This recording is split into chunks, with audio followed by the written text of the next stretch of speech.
Buongiorno a tutti, benvenuti a Sveglia Trieste, buon lunedì 29 maggio. Oggi avremo ospiti in studio a partire da dopo la rassegna stampa, naturalmente Stefan Ciocc, consigliere comunale del Partito Democratico, e poi Claudio Giacomelli, consigliere regionale, segretario di Fratelli d'Italia. Avremo anche naturalmente i nostri collegamenti esterni quest'oggi da località balneari della nostra città. Non dico di più per il momento, ma andiamo subito a vedere le previsioni del tempo, come facciamo sempre con il sito dell'Osmer-ARPA regionale. Allora, la situazione generale: un vasto anticiclone sull'Europa centro-settentrionale fa fluire deboli correnti da nord-est sulla regione. Il deciso riscaldamento pomeridiano rende quest'area instabile, specie sull'area montana. Quindi per oggi cielo da poco nuvoloso variabile, nel pomeriggio saranno possibili locali rovesci o temporali sulla zona montana e poi su qualche zona di pianura. Sulla costa dovrebbe prevalere il sereno e soffierà bora moderata. Vediamo martedì 30 maggio, cielo da poco nuvoloso variabile, nel pomeriggio saranno possibili ancora locali rovesci temporali in zona montana e poi su qualche zona di pianura. Insomma, il quadro più o meno come quello di oggi. Sulla costa ancora dovrebbe prevalere il sereno e soffierà bora moderata, un quadro praticamente identico per le giornate di oggi e domani, con questa instabilità per quanto riguarda la montagna in modo particolare. Allora andiamo a vedere la rassegna stampa, cominciamo come sempre facciamo dal piccolo. Vi dico subito che ci sono appunto tante notizie sui quotidiani di oggi che hanno a che fare ad esempio con il caso misterioso dell'acqua verde fluo nel Canal Grande di Venezia. Lo vedremo anche nelle altre prime pagine dei quotidiani, ma c'è naturalmente anche tanto la questione del PNRR, le elezioni in Turchia, la giustizia, le riforme nel nostro paese. Questi un poco i temi che vengono trattati, oltre alle notizie di cronaca e agli approfondimenti che poi ogni quotidiano dal suo punto di vista fa quest'oggi, in questo lunedì di fine maggio. Allora, il piccolo apre con la cronaca: furti negli alloggi, attorno al Maggiore la zona più colpita, le nuove tecniche dei ladri segnalate dagli esperti. La questura: attenzione all'uso dei social. Porte blindate, serrature di ultima generazione, vetri antisfondamento alle finestre, videocamere, allarmi, casseforti. I triestini, anche nel caso non dispongano di beni di elevato valore, cercano di proteggere la loro abitazione dai furti, perché rientrare a casa e trovare tutto sottosopra con oggetti magari di valore affettivo spariti è sempre un trauma. Dall'inizio dell'anno la questura di Trieste ha effettuato 25 interventi per furto nelle abitazioni. Proprio venerdì scorso, ad esempio, per un colpo messo a segno in via Botticelli. In tutto il 2022 ne aveva registrati 54, quindi siamo già quasi insomma alla metà il trend si conferma appunto per quello che riguarda i furti in appartamento. C'è ancora la cronaca: io rapinato in strada dalla banda dei Rolex, mi avrebbero sparato. Parla un altro imprenditore appunto vittima della banda dei Rolex, Giorgio Schiff, di 62 anni. Poi si parla anche della gara a ostacoli sulla luce pubblica, decide la Corte dell'Unione Europea. Poi ancora vediamo sempre sulla prima pagina del piccolo: a Kiev la battaglia dei droni, insulti a Putin dalle abitazioni, Erdogan vince ma non trionfa, sarà il secolo della Turchia, il ballottaggio. Poi invece la politica interna e l'economia, Bonomi al governo, Confindustria, ora le riforme che attendiamo da 35 anni. Poi ancora il dossier dai biomateriali alla siderurgia, regione in testa per i brevetti. E oggi a Trieste si parla anche del tavolo locale per Varsila, focus sul destino di chi resta. Poi ancora è Storia 2024 dedicata alle date, si è chiusa ieri la edizione con grande successo del 2023. E poi ancora da paesi lontani in cerca delle radici, il focus del piccolo di oggi. Ma andiamo a vedere le altre prime pagine, poi approfondiamo anche gli altri temi al centro della cronaca locale, ma andiamo appunto sul Corriere della Sera. Allora vediamo qui lite sul PNRR, l'Europa apre, l'opposizione attacca l'Unione Europea, dialogo con Roma, Tajani, non perderemo i fondi, reddito di cittadinanza, le domande giù del 25%. Oggi si chiudono i ballottaggi nelle città, si è votato appunto, si vota in alcune città d'Italia, affluenza in calo ancora. Il pagamento quindi della terza rata del PNRR da 19 miliardi chiesto dall'Italia è sul tavolo perché la Commissione europea è in fase di valutazione, ma è aperta al dialogo con Roma per un continuo scambio costruttivo di informazioni. Segnali rassicuranti da Bruxelles e dal ministro Tajani: lavoriamo per centrare gli obiettivi. L'opposizione attacca il governo. Calenda, ci spieghino che cosa vogliono cambiare. Ieri e oggi fino alle 15 le urne sono aperte per i ballottaggi nelle città. Vediamo ancora il Giro d'Italia, l'ultima tappa a Roma, Cavendish vince la volata ai fori, il trionfo di Roglia in rosa premiato da Mattarella. Anche qui la chiazza verde nel Canal Grande, l'ipotesi di un tracciante, il Canal Grande a Venezia all'improvviso si è colorato di verde fluo, vertice urgente in prefettura, l'ipotesi di un liquido tracciante. E ancora a tromba d'aria, la barca si ribalta, morti e dispersi. È successo sul Lago Maggiore.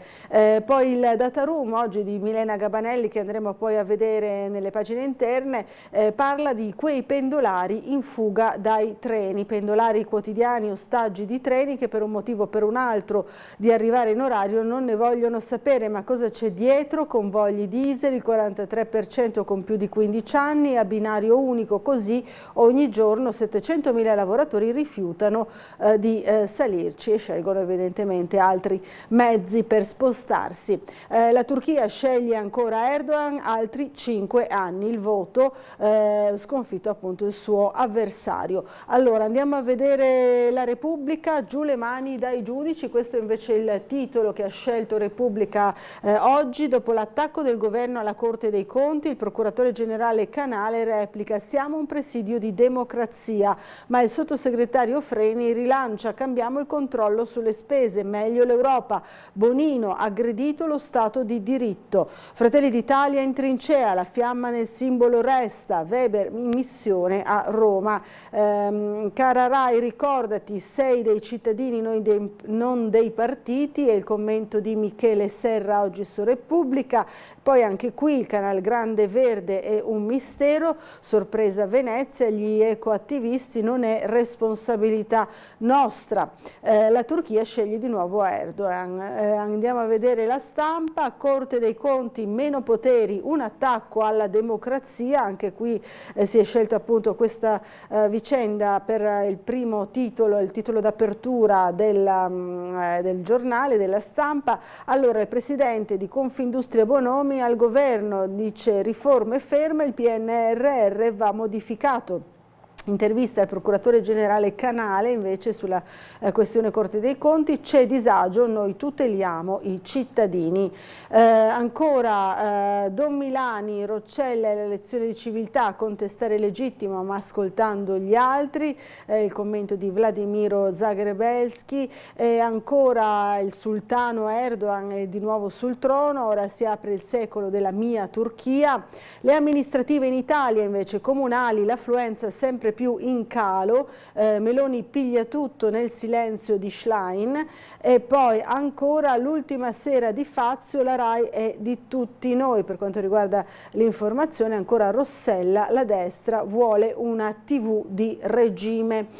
Libero, lo scherzetto di Tridico, beffa sulle pensioni, conti da rifare. Questo è l'approfondimento di Libero, somme erogate in eccesso su reversibilità e assegno unico. Il presidente uscente ordina i controlli e chiede indietro i soldi. Lo scorso 11 maggio, con l'entrata in vigore del decreto legge 51, è scattato il commissariamento dell'INPS nell'Istituto di Previdenza Sociale. Di fatto si chiude l'era del presidente in quota 5 Stelle Pasquale Tridico e di fatto insomma si chiude un'era. Lo sfregio di Venezia, colorante nei canali, sospetti sugli ultraverdi che però negano.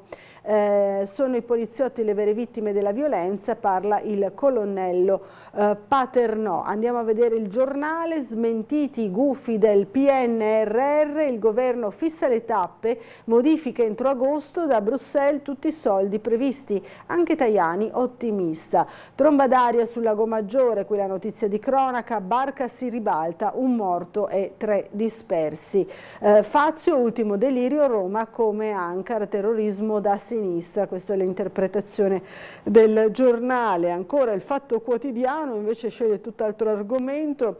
6.000 euro al mese alla lobbista per parlare col ministro Urso. Stasera a Report Carmen Zizza è di casa al ministero ma non risulta sul sito. E poi ancora il Fatto Economico, Mittal, volano gli stracci, il governo mollerà l'Ilva, questa la domanda inquietante. Ancora malgoverno, le critiche appunto al governo Meloni, alluvione di L sparito con i fondi, il condono bocciato dal Senato. E ancora l'inchiesta guerra in Ucraina, le voci dei pacifisti che sfidano lo zar. Torniamo sul piccolo per vedere le notizie di Trieste, le notizie di casa nostra, e poi andremo a vedere anche quelle nazionali, magari leggendo in modo più approfondito il Corriere. Allora, ieri c'è stato questo incidente, in realtà è accaduto sabato sera, c'è stato il ferimento accidentale di Antonio Di Bari, un ufficiale dei Carabinieri che è anche marito di Vannia Gava, la viceministro della Lega. Allora, sparo accidentale al poligono di Aviano, grave un ufficiale, il colonnello Di Bari, marito della viceministro Vannia Gava, si stava esercitando, salvato dopo un intervento di 11 ore in rianimazione ma fuori pericolo. La vicinanza naturalmente al colonnello Di Bari e al ministro Vannia Gava da tutti gli esponenti sia della parte governativa, diciamo della parte della nostra regione, vediamo qui il presidente Fedriga, ma anche dagli avversari politici, insomma il Partito Democratico, che con Serracchiani e Roiz è stato tra i primi a esprimere solidarietà alla viceministro e gli auguri insomma di pronta guarigione al colonnello. Ci spostiamo ancora a Trieste, furti in abitazione, da inizio anno 25 gli interventi della questura, nel 2022 erano stati 54 in tutto. Cosa fare per prevenire? Dalle porte blindate all'attenzione nell'uso dei social, quindi non raccontare insomma proprio tutto ciò che si fa nel momento in cui lo si fa, è bene sempre essere abbastanza cauti. Porte blindate, serrature di ultima generazione, questo l'abbiamo visto, insomma il numero dei furti è in linea con quello dello scorso anno, i dati vengono costantemente analizzati così come viene fatto anche dai colleghi dell'Arma, ha precisato il questore Pietro Ostuni, e quando ravvisiamo maggior numero di furti in una zona rafforziamo la vigilanza in quelle vie senza ovviamente trascurare il resto del territorio. I ladri sono ormai diventati abilissimi, per le bande più specializzate non ci sono serrature che tengano, anche se per smontare quelle di ultima generazione, serratura per porta blindata a cilindro europeo classe 6 con sistema a trappola, così viene definita, hanno bisogno di molto tempo e di fare molto rumore. La questura distingue i ladri in 4 categorie. Quelli occasionali che individuano in maniera estemporanea l'abitazione da derubare, i topi d'appartamento che si dedicano in maniera costante al furto, i ladri acrobati che sono specializzati nell'arrampicarsi sulle facciate approfittando anche di balconi e grondaie, entrando dalle finestre o porte finestre che scardinano con trapani e ganci, e infine ci sono le bande organizzate. Queste le tipologie insomma di chi insidia le case, le abitazioni anche dei triestini. Sulle serrature è meglio optare appunto per quelle a cilindro europeo classe 6 con trappola, questo è il titolo, l'abbiamo già visto nell'articolo. Poi c'è il racconto, invece abbiamo sentito anche noi quello dell'imprenditore Galgaro, che è stato quello così maggiormente colpito, anche perché ferito con un colpo di pistola, è vivo per miracolo. Qui sul piccolo viene intervistato anche Giorgio Schiff, 62 anni, aggredito in costiera a settembre col trucco dell'incidente. La mobile ha trovato il suo orologio. Io rapinato in strada dalla banda dei Rolex, se avessi reagito mi avrebbero sparato. Quindi questo è il racconto di Giorgio Schiff sul rapinato appunto della banda in costiera. Si parla ancora della gara, lo ricorderete, la gara ostacoli sulla luce pubblica, sempre sul piccolo, nelle pagine interne della cronaca triestina. A Lussemburgo l'ultima parola. Allora vediamo il contenzioso sul project financing tra Citelum e Heraluce. Il Consiglio di Stato dà ragione al Comune ma rimette alla Corte di Giustizia UE un aspetto tecnico della questione.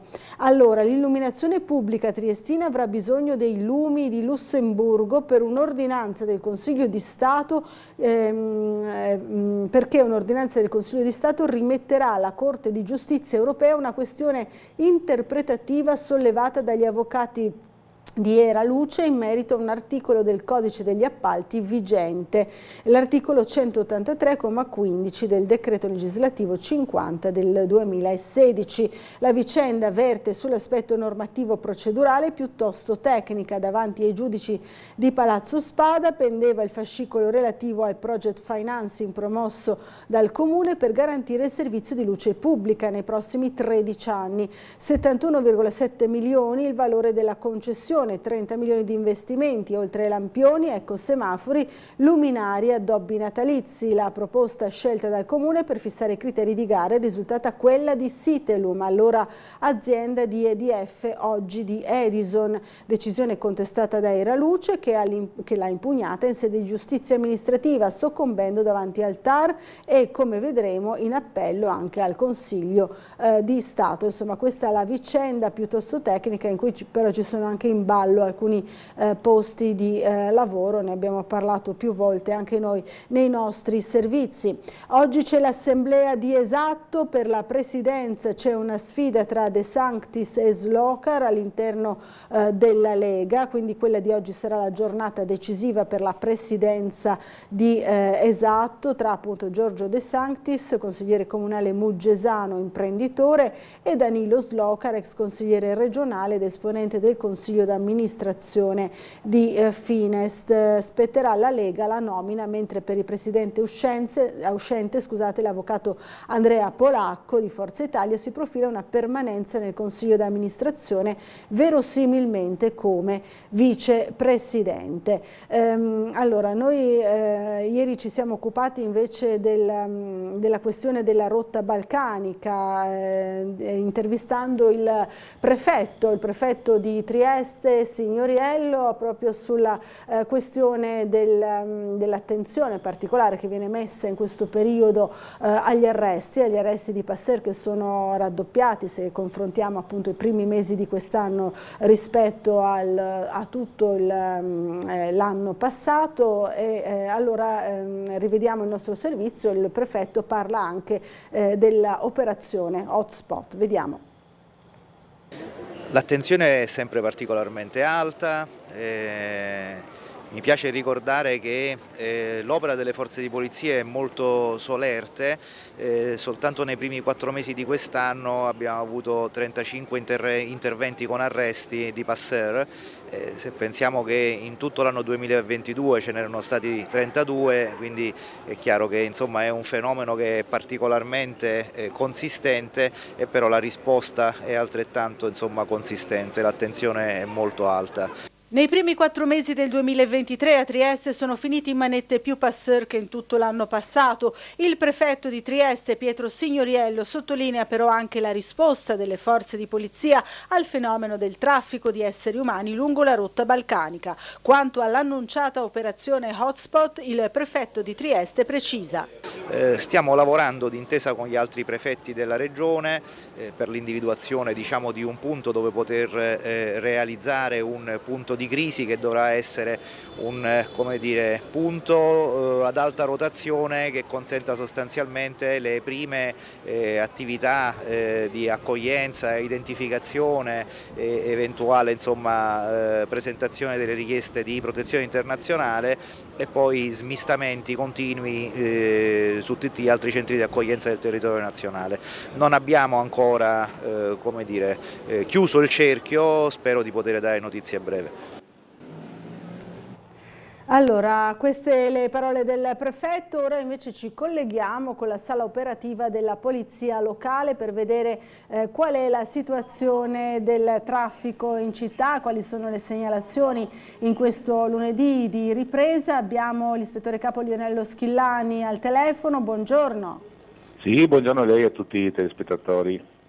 Allora, quali sono le segnalazioni di oggi e com'è la situazione in città?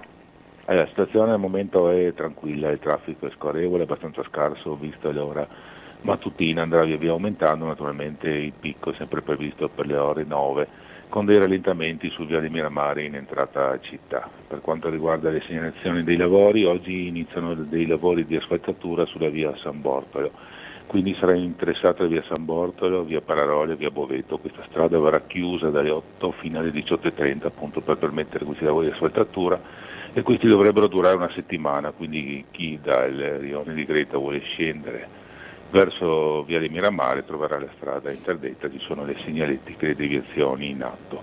Inoltre verrà chiusa via Baiardi, attesa 518, questa volta per lavori a Cegas, quindi da Strada Nuova Propicina verso via Orsenigo non si riesce ad arrivare. Si può salire da Alfonso Valerio appunto fino all'incrocio con la via Orsenigo. Anche qui i lavori durano dalle 8 alle 18:30, quindi la sera si può circolare. Ci sono dei lavori di segnaletica che interesseranno la via Matteotti nel primo tratto e la via Manzoni da Sette Fontane a via Matteotti. Sono già stati posti i divieti temporanei, fare attenzione perché dovremo liberare queste strade per permettere appunto questi lavori di segnaletica orizzontale. Inoltre ancora sulla via Campomarzio sono sempre presenti i divieti di sosta per i lavori delle ditte che stanno mettendo in sicurezza le alberature laterali. Altre cose previste per la giornata non ci sono, vediamo come va il traffico la giornata odierna e con questo restituirei la linea. Grazie, grazie e buona giornata sia a lei che ai suoi colleghi. Buon lavoro. Grazie anche a lei a tutti i spettatori. Grazie molte. Allora noi andiamo avanti ancora a leggere i giornali, allora andiamo ai giornali nazionali. Qui siamo sul Corriere della Sera, si parla, come abbiamo già visto con le prime pagine, di PNRR, opposizione all'attacco, l'Unione Europea, scambi costruttivi. Bruxelles, dialogo in corso con Roma, Calenda, il governo spieghi cosa vuole cambiare. Quindi il governo è pronto a fare le sue osservazioni se a Bruxelles dovessero sospendere l'erogazione di una parte dei 19 miliardi di euro della terza rata del PNRR.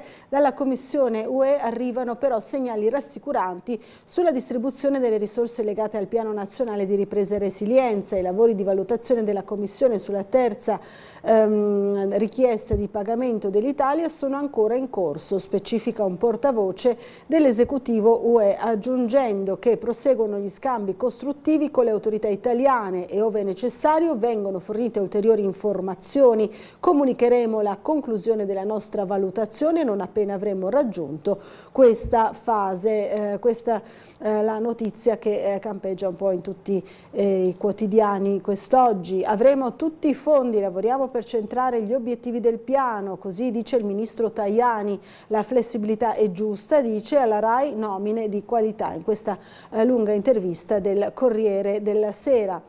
Dobbiamo collaborare tutti per far procedere le cose nel modo migliore, ma spetta all'esecutivo prendere le decisioni.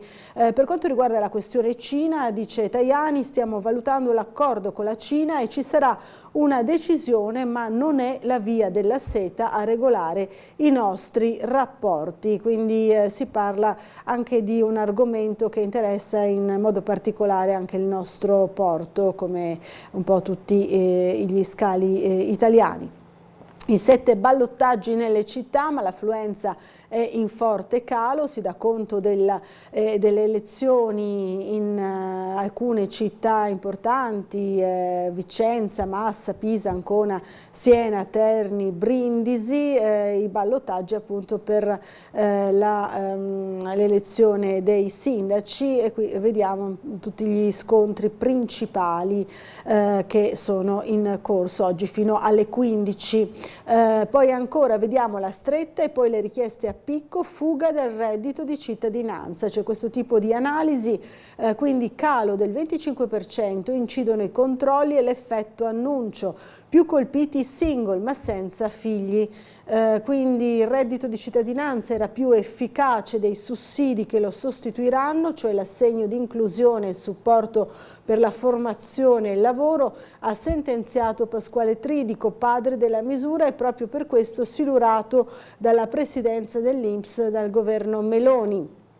Se per efficacia dello strumento si intende il grado di copertura dello stesso, Tridico ha ragione, nel senso che la riforma del reddito di cittadinanza produrrà un sostanziale ridimensionamento della diffusione del sussidio ai poveri, come spiega la stessa relazione tecnica del governo. Se per efficacia invece si intende la capacità di intervenire nel modo più appropriato rispetto alle caratteristiche e ai bisogni degli interessati, è presto per dirlo, nel senso che i risultati che avrà la riforma Meloni dovranno essere messi a confronto con quelli del reddito che già conosciamo. Intanto, partendo dalla diffusione, il reddito ha conosciuto nei suoi 4 anni di esistenza una parabola, quindi le domande attualmente risultano in calo del 25%. Questa è la notizia riguardo il reddito di cittadinanza.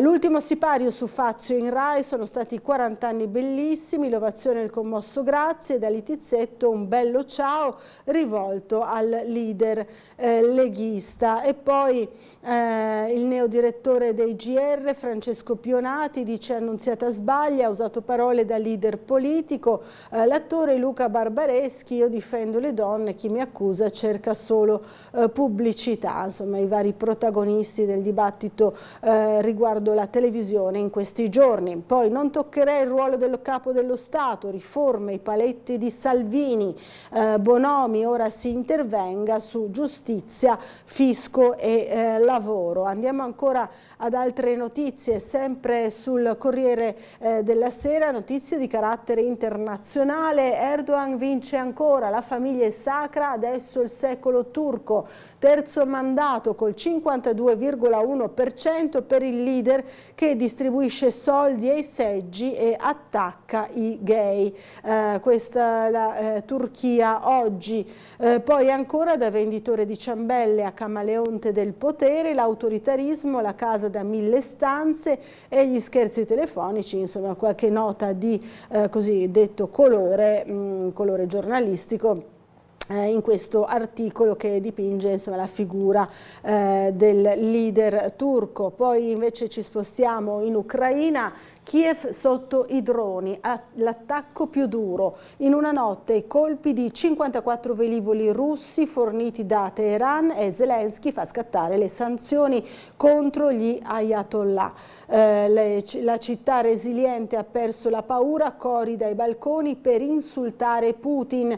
Pochi ormai scendono nei rifugi. Queste le testimonianze della guerra appunto in Ucraina, in particolare da Kiev. Poi ancora l'avvocato in aula con ChatGPT che si sbaglia e cita sentenze fasulle. Il caso: un legale di New York si è affidato all'intelligenza artificiale, l'avvertimento dell'inventore: prudenza. Allora, 30 anni di onesta carriera forense rovinati da un uso a dir poco maldestro della tecnologia di ChatGPT per argomentare un ricorso al tribunale di Manhattan di Roberto Mata, un passeggero di un volo Avianca che accusa l'aviolínea colombiana, ferito a un ginocchio da un carrello delle vivande durante un viaggio da El Salvador a New York. La compagnia, che ha chiesto l'archiviazione contestando anche la scadenza dei termini,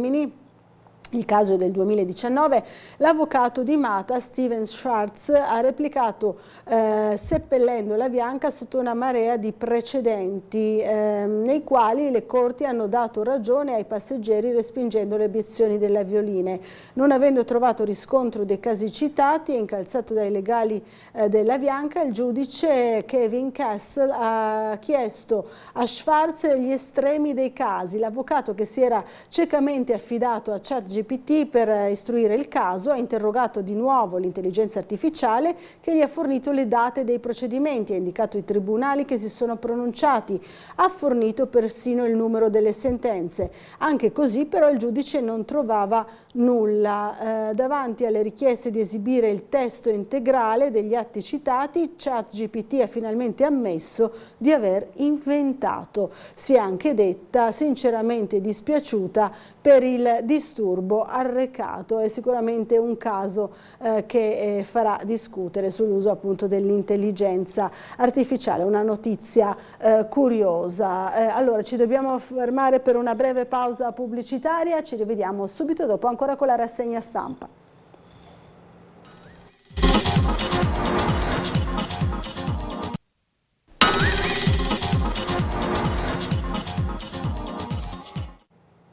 Bentornati in diretta a Sveglia Trieste. Allora, un aggiornamento di cronaca. Sapete che c'è stato il ponte della Pentecoste, molto così importante soprattutto per i turisti in arrivo dalla Nord Europa, dal centro Nord Europa. Allora la Sores, la struttura del soccorso regionale, ci fa sapere che nella giornata di ieri, domenica di Pentecoste, gli operatori della sala operativa di primo livello del servizio 112 del Friuli Venezia Giulia hanno risposto a ben 1540 chiamate, comprese quelle di errore, scherzo o solo informazioni, con una media di circa 128 chiamate all'ora, quindi davvero un lavoro intenso, a cui si aggiunge anche questo fenomeno sicuramente poco edificante dello scherzo telefonico al soccorso.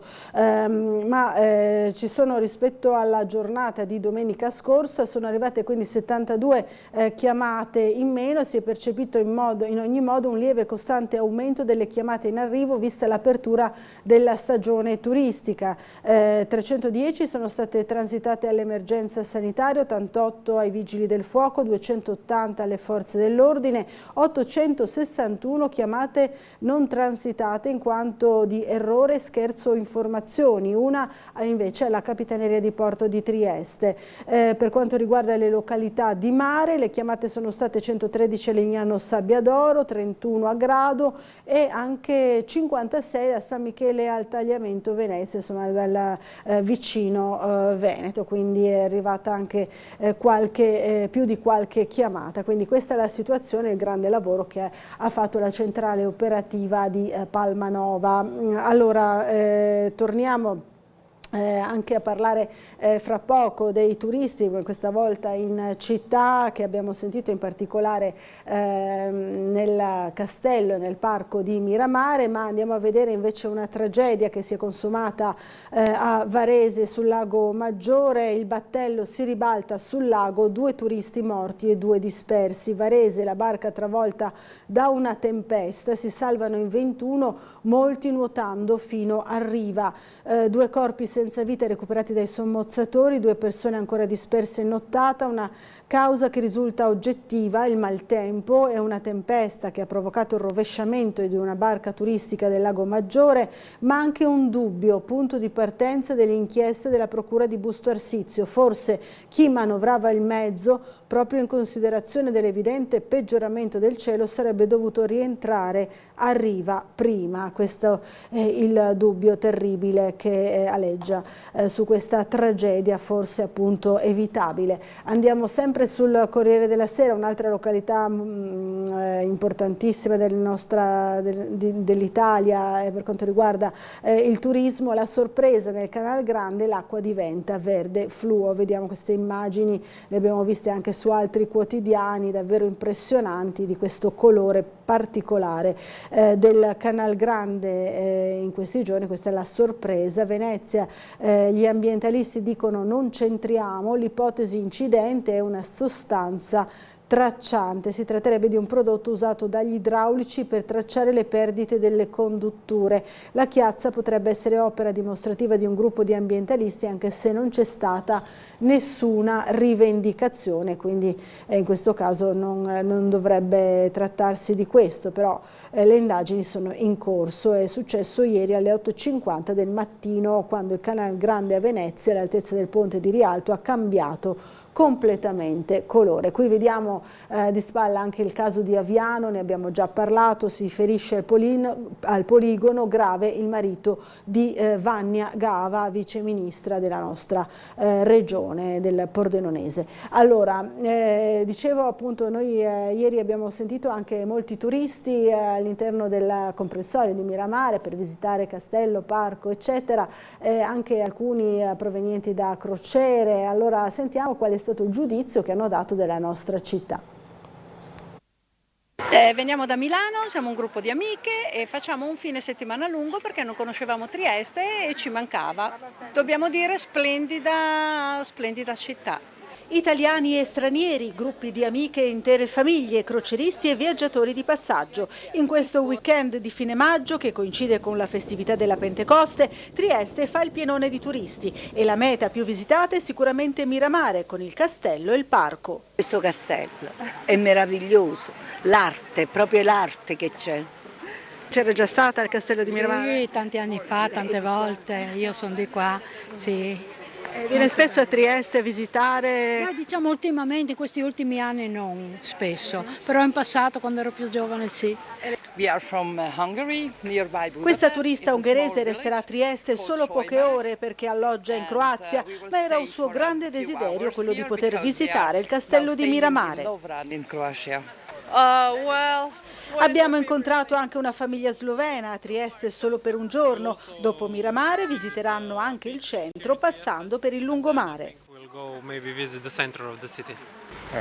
Anche il turista francese si ferma per un solo giorno e non ha dubbi sul luogo del cuore qui a Trieste.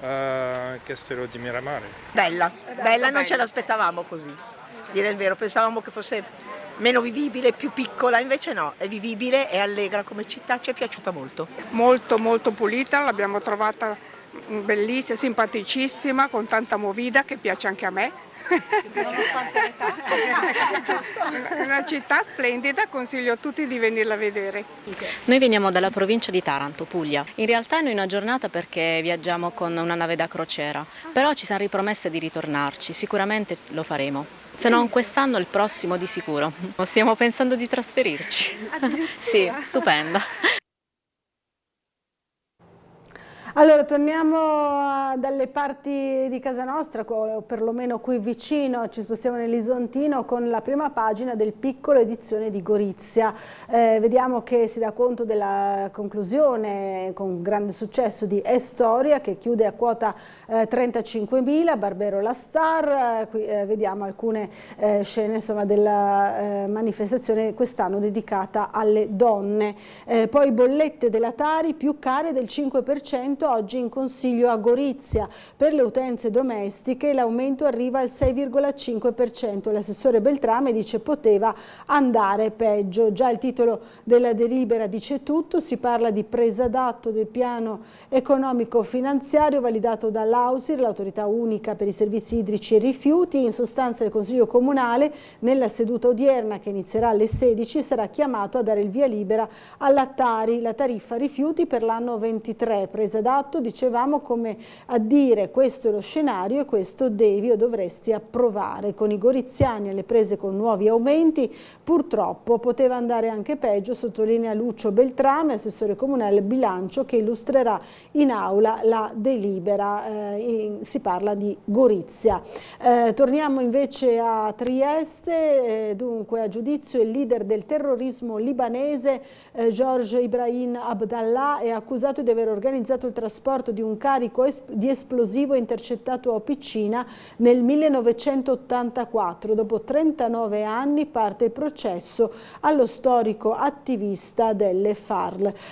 Poi ancora vediamo sempre sul piccolo, ci spostiamo leggermente. Allora, i ragazzi intanto protagonisti del progetto promosso dai Giuliani nel mondo. Trieste è bellissima, la nonna me ne ha sempre parlato tanto, quindi Juana, Sabrina, Enrique da continenti lontani alla scoperta delle proprie radici. Si parla appunto di triestini o comunque giuliani nel mondo che sono venuti qui da noi nel progetto proprio alla scoperta delle proprie radici. Ha chiuso anche Mare Nord-Est, che saluta e pensa per il futuro alla novità Scatling.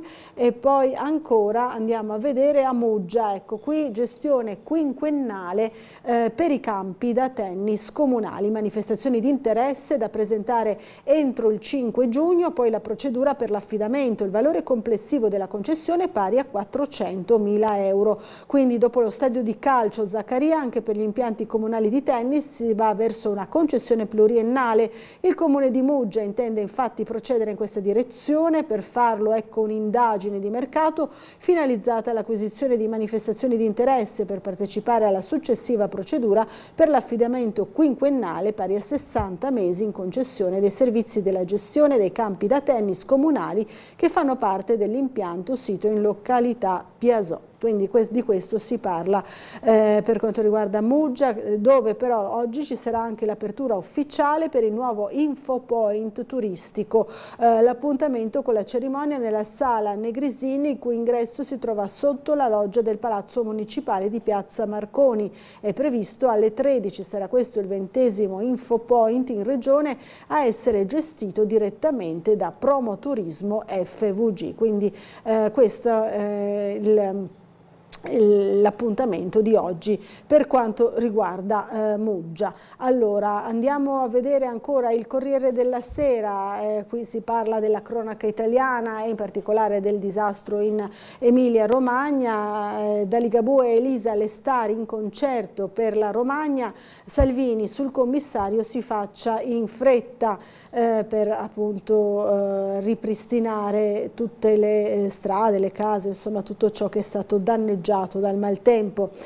Qui c'è l'approfondimento del data room di Milena Gabbanelli, abbiamo visto in prima pagina sul Corriere perché i pendolari sono ostaggio dei treni, cosa c'è dietro ai quotidiani guasti, ritardi e soppressioni, convogli diesel il 43% con più di 15 anni e rete a binario unico, così ora in 700.000 al giorno rinunciano e prendono l'auto. Sicuramente non una buona strategia per incentivare una mobilità più moderna e sostenibile. Quindi per ridurre l'inquinamento prodotto dalla congestione del traffico esiste una sola possibilità, scrive appunto Milena Gabbanelli, offrire un'alternativa all'auto, soprattutto in un settore chiave, i treni regionali, per i milioni di pendolari che ogni mattina si riversano nelle città e devono raggiungere in orario il posto di lavoro, scuola o università. I treni devono essere efficienti e affidabili, ma questo lo abbiamo visto nei titoli, non succede sempre. Il dato della Lombardia è rappresentativo, quella sui treni regionali è la porzione della mobilità che in tutto il paese stenta di più a recuperare i livelli pre-pandemia. I passeggeri erano in tutto 3 milioni al giorno nel 2019, dopo il crollo del 2020 con la ripresa nel 2022 sono risaliti a 2,3 milioni. Nei primi 3 mesi dell'anno c'era ancora qualche limitazione, ancora il 23% in meno. L'uso dell'auto invece è aumentato, quindi l'Italia è uscita dal Covid con una sorta di controrivoluzione della mobilità sostenibile. Dietro a questo numero non c'è solo lo smart working che ha indubbiamente ridotto una quota di spostamenti, ma questioni più strutturali. Ci sono 11.000 km di ferrovie, il 56% a binario unico, quasi 6.000 km, il 29% ancora con treni diesel. Quindi questo l'approfondimento tra gli investimenti si conclude già avviati e piano europeo PNRR, ci sono circa 53 miliardi dedicati a infrastrutture e trasporti ferroviari, la maggior parte, 38, andrà all'alta velocità, quasi 5 miliardi per Napoli-Bari, Palermo-Catania e Salerno-Reggio, poi grandi collegamenti con i corridoi del nord Europa, sono previsti quasi 10 miliardi per le linee secondarie, 700 milioni per le stazioni al sud, 800 per nuovi treni, 2,5 per le infrastrutture, soldi da spendere entro il 2026. Un tempo incompatibile con i nostri processi amministrativi, conclude amaramente la Gabanelli, che vanno riformati ma ancora nessuno ci ha messo mano. Se continuiamo a perdere tempo, buona parte di questi fondi verranno depennati. Questa è la conclusione. Allora andiamo a vedere ancora altre notizie, sempre all'interno del Corriere della Sera. Nel santuario degli animali salvati da laboratori e macelli, per il paese eravamo alieni, ora organizziamo pranzi veg. Il racconto, una giornata in Italia. Qui vediamo Sara D'Angelo, è presidente dell'associazione Vita da Cani e responsabile di Porci Comodi, scritto con la K. Milano, tra i volontari di Porci Comodi, così restituiamo la dignità a cinghiali, pecore e asini maltrattati dall'uomo. Un articolo sicuramente interessante per tutti gli ambientalisti e gli animalisti. Allora, noi invece ci siamo occupati di una tradizione tutta triestina che purtroppo chiude i battenti per raggiunti i limiti d'età dei proprietari, degli storici proprietari, ed è il buffet di Siora Rosa. Ieri abbiamo fatto un giro in città, abbiamo sentito un po' i pareri dei triestini su questo altro pezzo di storia della nostra città che se ne va. Ricordo che da studente venivamo qui da Siora Rosa e lei era dietro questo banco, faceva dei panini con le luganiche di Vienna, con il prosciutto arrosto, che era qualcosa di magnifico. Intere generazioni di triestini sono passate da Siora Rosa per assaggiare i piatti tipici della tradizione o per un semplice rebechin. Dal 30 giugno i titolari, Lorenzo e Albina Facco, decisamente in là con gli anni, nonostante lo spirito sempre giovane, non trovando una possibile continuità né in famiglia né tra i dipendenti, chiuderanno i battenti. E la notizia, naturalmente, come già accaduto per il caso del Creme Café di Piazza Goldoni, suscita dispiacere sia tra gli avventori abituali sia tra chi nel buffet non c'è mai entrato, ma è comunque consapevole che Trieste perde un altro pezzo di storia. Piaceva, era tutte cose buone che piace a noi a Trieste qua. Le dispiace che chiuda? Sì. No, sinceramente io non ci sono mai stato. Ho letto che appunto chiudono perché sono anziani, non hanno voglia di andare avanti, ma probabilmente verrà preso in gestione da qualche altro. Io so che venivano i miei cugini, perciò scampi, sardoni, tutte quelle cosine lì, e allora, però dispiace perché va via una realtà di Trieste. Tempio della cucina tradizionale triestina, il locale esiste fin dal lontano 1921, gestito allora dalla carismatica Rosa Cattarruzza. La speranza dei triestini è che qualcuno subentri nell'attività, mantenendone però intatte le tradizioni. Dispiace tantissimo che chiuda il locale storico, che mi ricordo ancora ai tempi della scuola mia, cioè della gioventù. Verranno altri negozi cinesi o agenzie di viaggio o banche. Siora Rosa chiude. È un peccato, un altro pezzo di Trieste che se ne va purtroppo. Le dispiace che chiuda? Tanto, dispiace tanto, è una parte affettiva, no? Perché ha fatto parte della nostra vita, che chiude, che cambia. Cosa si augura per il futuro di questo locale come di altri? Mi auguro che continui la tradizione, anche se sono molto dubbiosa su questo perché va di moda altro. Ecco, va di moda altro, però insomma si parla molto di ristoranti, ad esempio anche sul Corriere della Sera. Che fine faranno i ristoranti? Questa è la domanda in questo titolo. Si parla di una iniziativa proprio del Corriere, si chiama Cibo a regola d'arte, il Food Festival del Corriere, che ha chiuso i battenti alla Triennale Milano ieri dopo 3 giorni di eventi, e si è parlato appunto di ristoranti d'eccellenza. Allora c'è chi nel caso di Nico Romito, 3 stelle a Castel di Sangro, ha puntato subito sull'alta ristorazione in un piccolissimo paese abruzzese.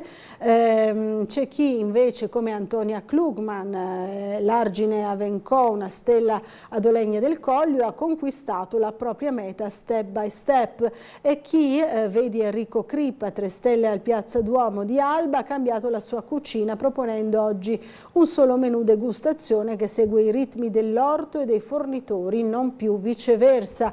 E poi Viviana Varese, che sostiene il suo stellato Viva Viviana Varese a Milano, grazie agli altri locali sparsi per l'Italia. Insomma, questi 4 protagonisti dell'evento di ieri, in cui si è discusso proprio del futuro di chi fa ristorazione di qualità in Italia, e il legame con il territorio è emerso più volte, il legame forte, ecco, con il territorio, analisi dei conti, le strategie per guardare al futuro, questo sia dai grandi chef che probabilmente anche dai semplici gestori dei locali in provincia.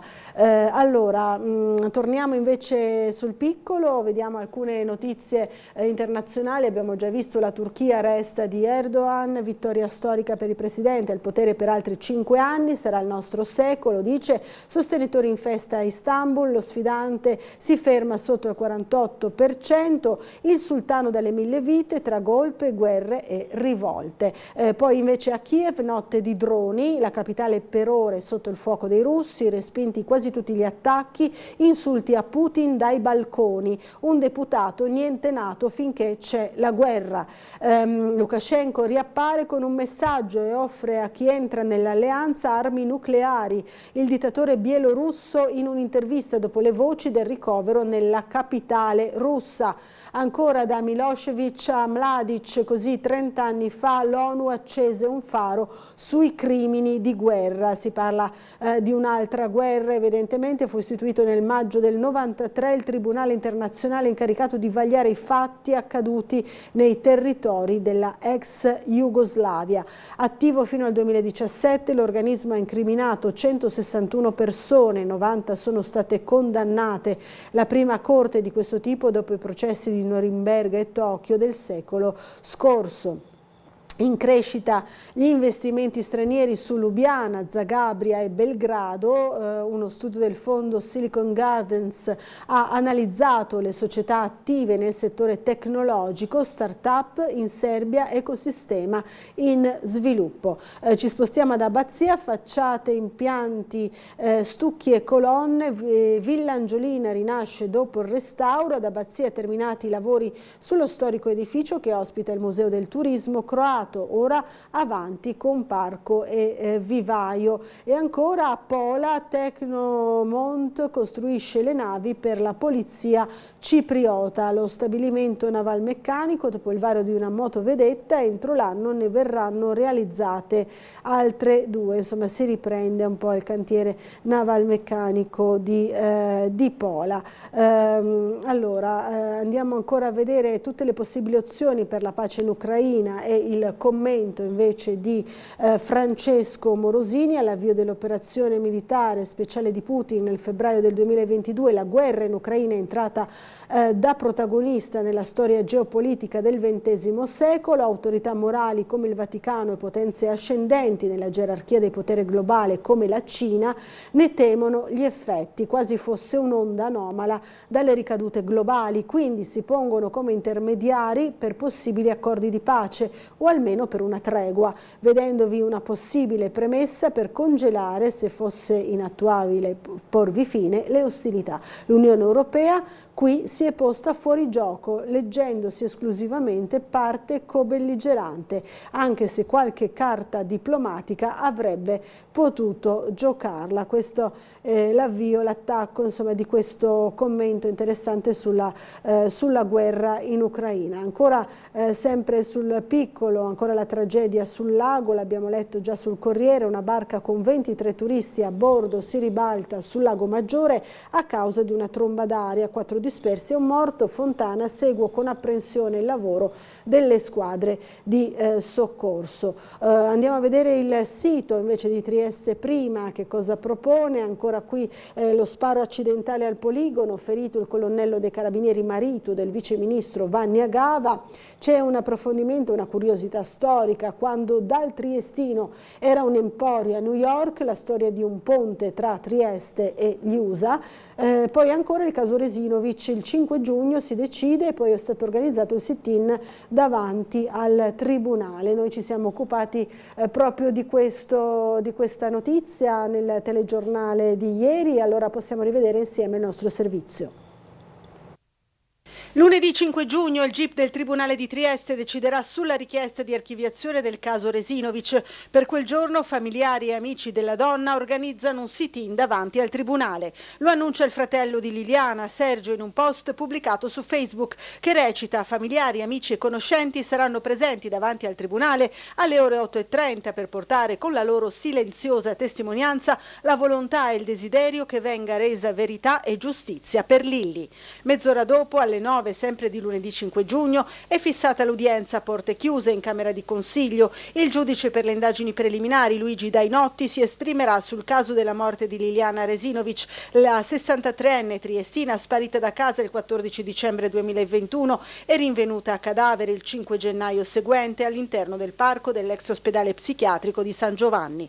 2 i possibili esiti dell'udienza del 5 giugno. Il giudice può archiviare il fascicolo avvallando in questo modo l'ipotesi del suicidio, conclusione cui è giunta la procura, oppure può disporre un supplemento di indagini. Le opposizioni all'archiviazione sono state depositate dal marito di Lilli, Sebastiano Visintin, rappresentato dai legali Paolo e Alice Bevilacqua, dal fratello di Liliana, Sergio Resinovic, e dalla nipote Veronica, con i legali dell'associazione Penelope, Nicodemo Gentile e Federica Obizzi. A più di 500 giorni dal ritrovamento del cadavere, la sentenza dunque decreterà se la morte di Liliana verrà archiviata come suicidio o se le indagini dovranno proseguire come richiesto dai familiari della donna. Allora, ancora il tempo per andare a vedere qualche notizia da Monfalcone, sempre sul piccolo, però nell'edizione appunto goriziana e zontina. Lui è Bisiacco, lei è russa, il giudice civile riconosce convivenza e residenza. Il comune aveva negato l'iscrizione del contratto stipulato davanti a un avvocato, ordinato l'inserimento della donna all'anagrafe nello stato di famiglia del partner. Citata la situazione geopolitica e la tutela della coesione familiare prevista dalla Corte europea. Il sindaco preannuncia reclamo come già approvato dalla Giunta e si riserva anche la possibilità di impugnare la sentenza. Cisint bypassate le regole sul permesso di soggiorno. Poi ieri a Monfalcone c'è stata anche questa bella iniziativa, raccolti da 7 saloni che hanno offerto la propria professionalità. Maristella, Francesco, Sanama, il taglio dei capelli in piazza, le trecce per una parrucca da dare ai malati oncologici. È successo ieri in piazza a Monfalcone. Ora ci fermiamo per una breve pausa pubblicitaria, restate con noi.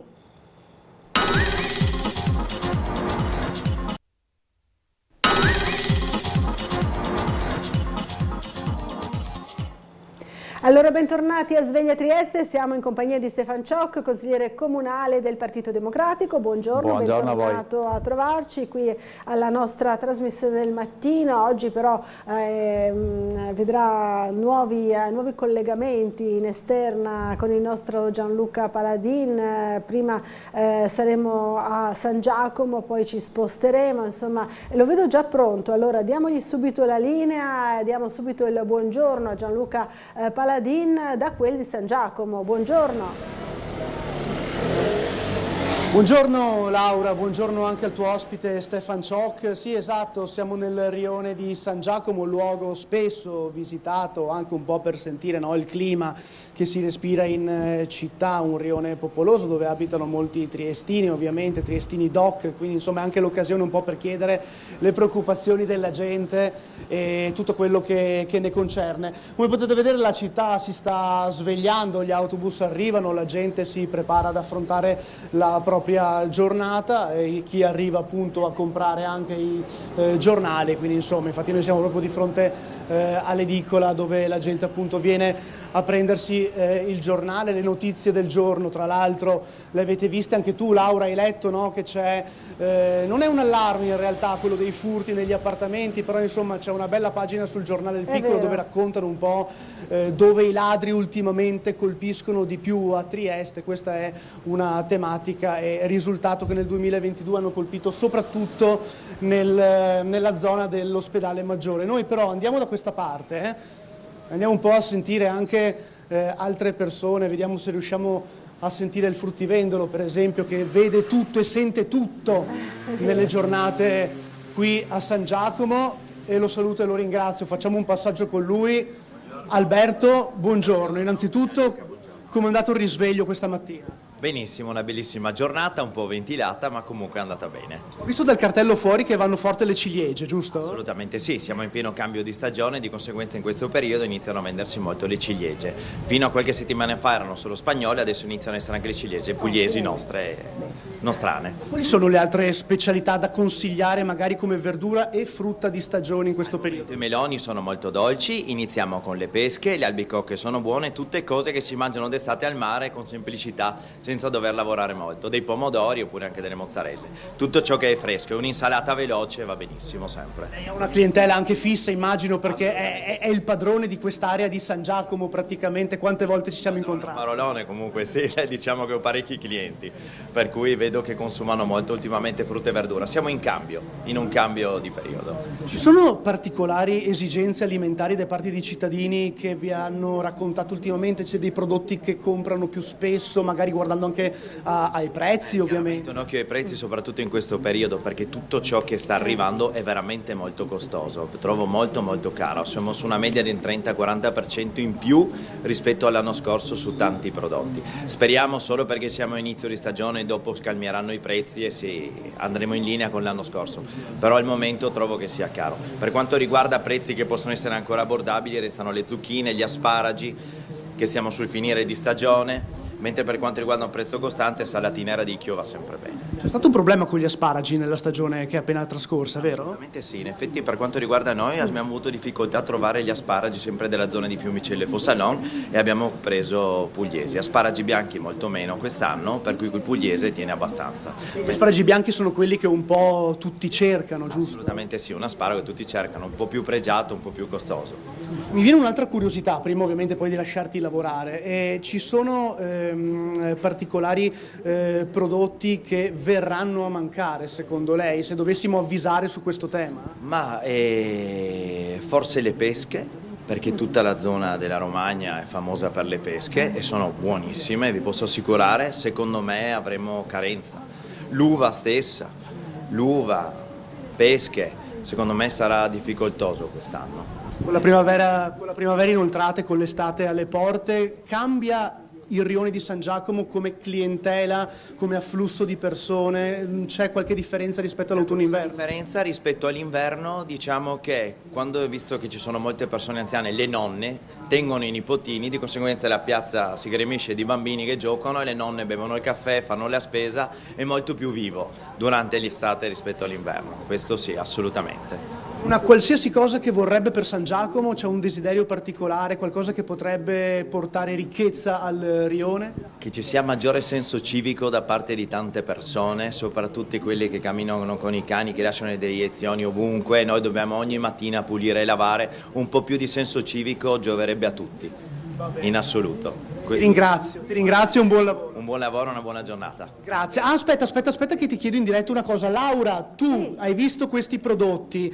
cosa ti piace cucinare con tutte queste bellissime verdure che hai visto, piuttosto che magari ti piace molto la frutta e hai in mente qualcosa, visto che è estate? Allora, hai guarda, una curiosità da chiedere al nostro amico Alberto? Devo dire che ieri sera proprio ho fatto una bella frittata con gli asparagi, quelli verdi, che sono comunque buonissimi anche rispetto a quelli bianchi, vanno bene anche quelli verdi secondo me. E poi le ciliegie, dai, sono contenta che le ciliegie siano arrivate, anche quelle italiane, quindi possiamo fare una scorpacciata, questo sicuramente.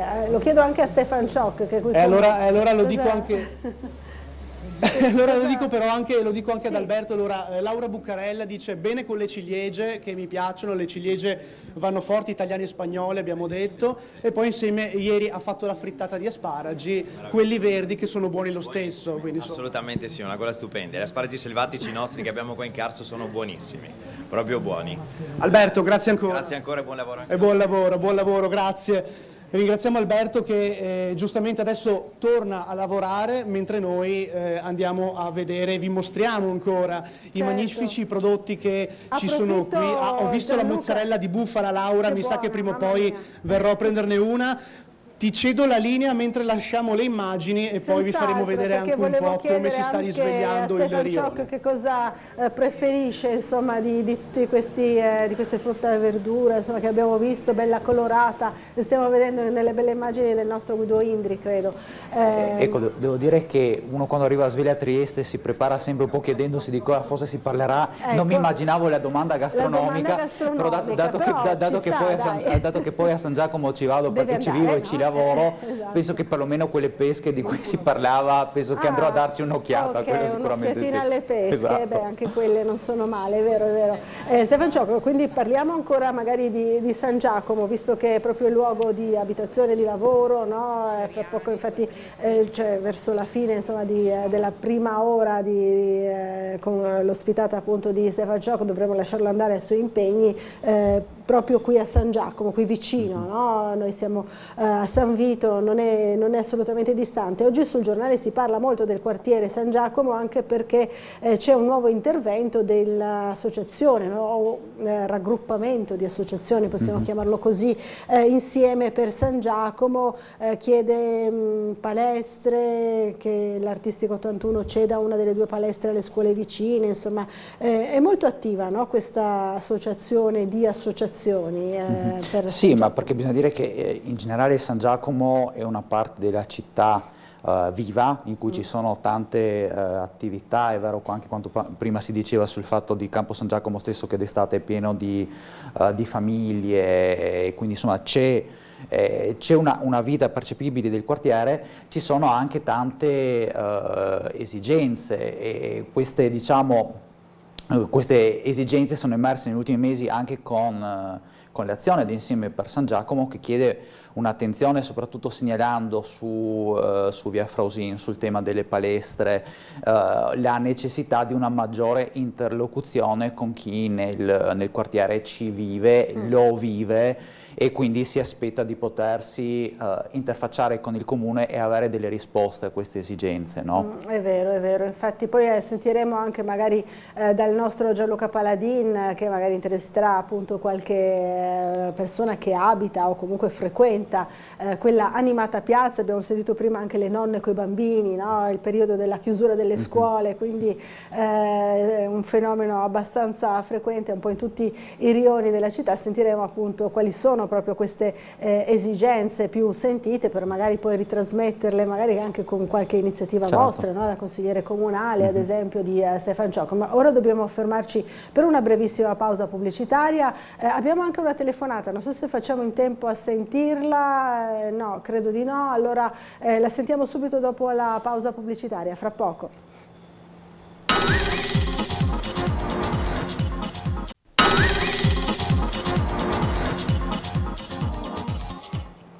Bentornati in diretta a Sveglia Trieste, allora sempre in compagnia di Stefan Ciocco, che è qui in studio con noi, ma più tardi tornerà nella sua San Giacomo, e siamo in collegamento sempre con il nostro Gianluca Paladin proprio da quel rione, per vedere, ecco, vediamo sempre le immagini in onda per vedere un po' il risveglio, no, di questo rione, che di solito appunto è molto frequentato, anche abbastanza animato e vivace. Infatti vediamo anche a quest'ora del mattino già molte persone, insomma, che girano. Abbiamo sentito prima il fruttivendolo, poi naturalmente c'è anche l'edicolante, insomma vedremo anche se il nostro Gianluca Paladin ci proporrà qualche voce proprio di cittadino che chiede magari quali sono i problemi, no?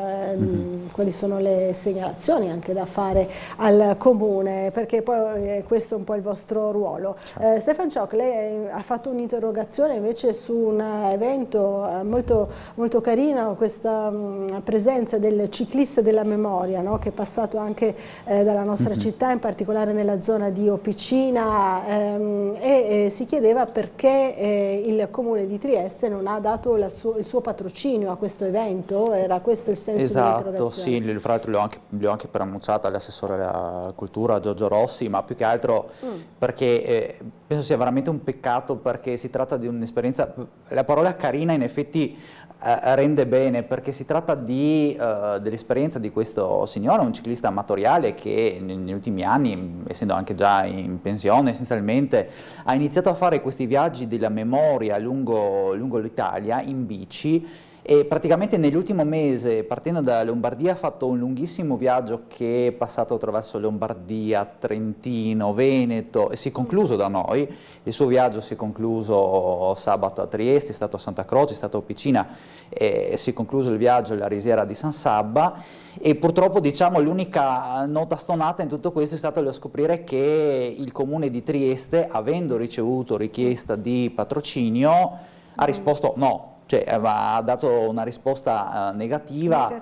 L'interrogazione è rivolta perlomeno a cercare di capire i motivi, il perché. Io devo dire, sabato, vedendo questo signore che arrivava in bici dopo un lungo viaggio, alla fine del suo percorso è arrivato anche in ritardo perché gli si è rotto il manubrio, tutte le cose che possono succedere durante un viaggio così lungo, e sentirlo raccontare anche un po' di aneddoti lungo la strada, la scuola che aveva saputo che arrivava, mi pare da qualche parte in Veneto, e non riusciva a uscire la mattina perché giustamente l'ultimo periodo delle lezioni non si poteva uscire, e lui raccontava di com'era presso un monumento, vede passare un gruppo di ragazzi in bici intorno alle 2 del pomeriggio, un bel gruppo grande di ragazzi in bici che proseguono e dopo tornano dopo 5 minuti ed erano gli studenti di quella scuola che lo stavano cercando una volta, avendo preso in prestito le bici di zii, parenti eccetera, quindi anche una cosa bella anche di rapporto fra generazioni diverse. Mi pare un po' un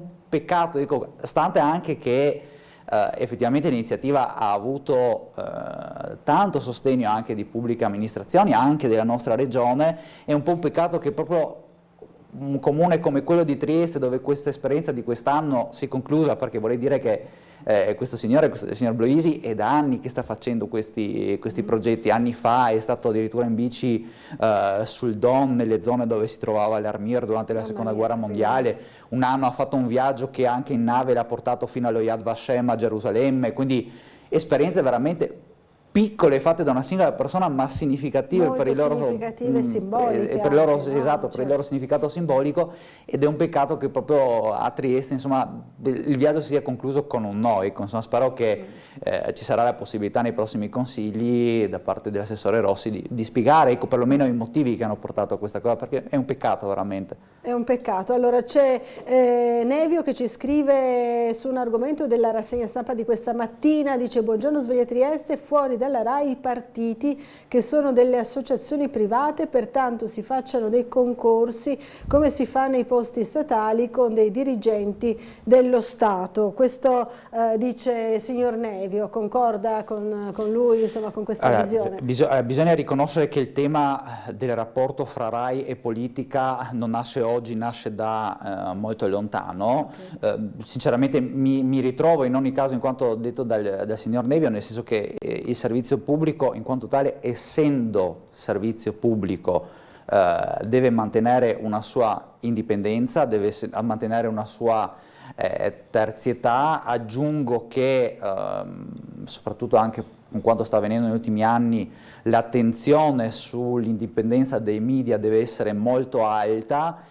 E intendiamoci, non vale solo per l'ultimo mese, vale sempre, nel senso che un servizio pubblico di qualità e che sia imparziale e garanzia di tutti, sinistra, destra, centro, di qualsiasi forza politica. Insomma, quanto sta accadendo riconosco la preoccupazione per quanto sta avvenendo nelle ultime settimane, questo sì. Questo sì, dal suo punto di vista. Allora, torniamo dal nostro Gianluca Paladin, che vedo accanto al bar, che veniva prima inquadrato nella piazza, proprio in campo San Giacomo. A te nuovamente la linea, Gianluca. Grazie Laura, ho visto girare dei giornali al bar, quindi adesso chiederò anche alle persone se hanno già letto le notizie della giornata. Andiamo a disturbare la signora che è là. Signora, buongiorno. Ha già letto il giornale stamattina? No, l'ho appena comprato. Quali sono secondo lei le notizie che più l'hanno impressionato ultimamente? Guarda, è un schifo di politica. Ecco. E di guerra. Ecco, visto che abbiamo anche... Prego. No, cosa vorrebbe chiedere alla politica della città in questo senso? Comporti meno. Tipo qualcosa che potrebbe essere fatto? Ma c'è tanta roba che deve essere fatta e che non si è fatta. E si sogna di fare quel che non serve. Lei la sede San Giacomo? Sì, sono di San Giacomo. Chi nega a parlare delle deiezioni canine, che bisogna far slalom? Mamma mia. Questo è un problema. Certo. Va bene. Beh, signora, buona lettura del giornale. Intervisto anche la sua collega, però, visto che ci siamo. Signora, buongiorno. Come è andato il risveglio oggi? Bene, bene. Risveglio in che senso? Il risveglio della giornata, cosa farà oggi? Ah sì, sempre le solite cose, non c'è niente di nuovo. Ci sono invece segnalazioni che lei ha in particolare? Sì, vorrei dire questo, che il pomeriggio qua ci devono essere dei controlli, perché i ragazzi che giocano sulle aiuole li distruggono tutte le aiuole ed è peccato. Ci vuole un po' più di controllo, invece qua è abbandonato il pomeriggio, la sera, ci vuole questo. Oltre a questo, che altre cose a San Giacomo potrebbero... No, niente, va bene così. Più controllo, insomma. Più controlli, ci vogliono più controlli. E nelle ore serali? Nel pomeriggio, quando vengono tutti questi bambini che non so da dove vengono e distruggono tutte le aiuole, proprio le strappano, tutte le foglie, tutto, non so perché. Le mamme non si interessano, certo. No. Signore, io vi ringrazio e buona colazione. Grazie. Grazie signore, arrivederci. Vado dai colleghi. Lei l'ho già intervistata una volta, mi pare, può essere? Buongiorno signori, vi disturbo un attimo. Allora, innanzitutto come state? Bene. Molto bene. Allora, avete già letto il giornale questa mattina? Sì. Quali sono le notizie che secondo lei... Non mi interessa neanche una. Ecco. Allora raccogliamo segnalazioni. Lei è di San Giacomo? No. Però viene qua. C'è. E le piace San Giacomo? La compagnia. La compagnia, che adesso intervisterò ovviamente. Senta, visto che frequenta questo rione, le chiedo solo un'ultima cosa. Cosa vorrebbe per San Giacomo? C'è qualcosa che manca oppure... Non sapessi dire. Okay. No, perché non essendo San Giacomino non so. Però lo si trova bene quando che la viene qua? Sì, no, tranquillo. L'ho capito, va bene. Allora intervisto il suo collega. Signore, buongiorno. Più o meno le stesse domande. Ha letto il giornale stamattina? Sì, ma vagamente. Ci sono delle cose che la preoccupano in particolare? La guerra, le bollette. Lei quanto paga di bollette? Ma vivo solo, pago sui 70, 50. Sì, ma non è più che altro la situazione generale. Il lassismo, ognuno fa ormai quello che vuole, non c'è più regola, troppo... Troppi ospiti. Poca serietà. Poca serietà, poche pene, più spazio alla polizia, vorrei.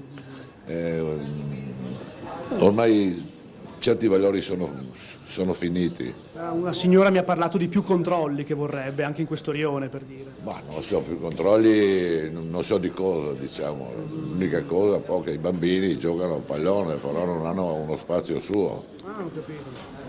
Altro... il rione è quello che è, insomma. Beh, già questi sono dei buoni suggerimenti, insomma, per la politica che ascolta. E alla politica cittadina c'è una richiesta particolare oltre a questo? No, perché non la seguo molto, seguo più la nazionale. Ok, va bene. Grazie signore. Niente, chiedo anche a lei signora, non vuole? Lei invece sì, lei ha il viso di chi ha voglia di chiacchierare un po'. Ma io non ho problemi. Che volete sapere? Beh, innanzitutto lei è di San Giacomo? Da pochi anni, da pochissimi anni, abito qui un 3-4 anni. Quindi la scelta di trasferirsi qua? La scelta è stata un po' casuale perché avevo poco tempo per cercare appartamento e ho trovato quello che cercavo e sono venuta a abitare qui. Da Gretta, da Via di Berla, ma sono venuta a abitare qui. Come si trova? Ma guardi, è tutto un altro mondo. Lì eravamo tutti al buongiorno, buonasera, non ci si vedeva, ognuno con la propria macchina in garage e non si vedeva. È tutto molto più umano qui. Mi sembra di essere in un paese che c'è tutto. La gente è molto più aperta, mi piace. Poi c'è tutto, a San Giacomo abbiamo di tutto perché i negozi, c'è tutto, è molto ben servito come rione. No, C'è un qualcosa che potrebbe arricchire questo rione, che se è proprio qualcosa che manca, cosa le piacerebbe? Trovo niente che manchi. L'unica cosa è che una mia vicina ha subito una rapina in pieno giorno qui, proprio qui dalla chiesa, e quello mi ha fatto un po' pensare. Infatti giro col spray al peperoncino io, perché in pieno giorno, alle 5 di pomeriggio era ancora chiaro e gli hanno sfilato il portafoglio. È andata a denunciare tutto, una settimana fa è successo.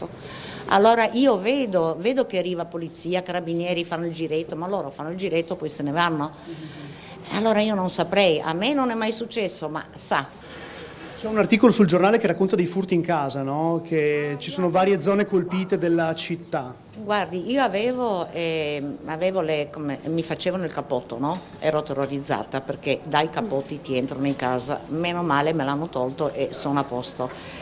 Effettivamente, guardi, io in via dei Berlam ho avuto 2 volte i ladri, in via dei Berlam, qui sono tranquilla, sono in un piano alto, lascio tutto aperto e vado tranquilla. Ha visto che hanno preso la banda dei Rolex? Io ho visto, bravi, no, io sono bravi, ho visto, ma sa cos'è? Ecco, l'unica cosa che mi sorprende, io lo so che noi siamo nati in un punto del mondo e siamo fortunati perché siamo nati qui e questa è una fortuna essere nati qui, però se ne vedono tanti che arrivano, bisognerebbe fare qualcosa perché io e la mia amica non andiamo più neanche a passeggiare, andavamo ai laghetti delle Noghere, io vedevo questi vestiti sparsi e ci ha preso paura perché siamo 2 ragazze da sole e ci ha preso paura, ti sbucano all'improvviso. Quello, ecco, non vivevo con la paura come questi ultimi anni. Se devo girare col spray e il peperoncino e precludermi di andare a fare una passeggiata in bosco perché ho paura che questi mi spuntino dappertutto. L'unica cosa che ho da dire è questo, troppi immigrati ragazzi, troppi. Io so che poveri, però se sono tutti ragazzi giovani hanno anche gli ormoni a 1000, no? Anche quella di 80 anni rischia, perché siamo sinceri. Io vi ringrazio a tutti, grazie anche a lei per la bellissima e piacevole chiacchierata. Grazie, prego. Signori, scusate il disturbo e grazie, arrivederci. Grazie, arrivederci. Allora, diceva che dice scavalco. Sì, che dice perché bugie. Scavalco. L'unica roba che rompe le scatole quasi le campane della Chiesa. Ah, ecco. Tutto il resto va bene. L'unica cosa. D'accordo. Arrivederci signore, grazie. Cerco di barcamenarmi tra... Gianluca, aspetta, chiedo l'ultima signora. Laura, lasciami giusto... Sì, poi dobbiamo andare in pubblicità. Anzi no, mi sa che no. Allora Laura, facciamo così, ti lascio la linea visto che giustamente vai in pubblicità, poi noi ci spostiamo in un altro angolo del rione. A te Laura. Ottimo, allora grazie Gianluca Paladin, poi commenteremo anche tutte le cose interessanti che ci hanno detto questi signori al bar qui a San Giacomo. Allora ci fermiamo per una piccola pausa, fra pochissimo.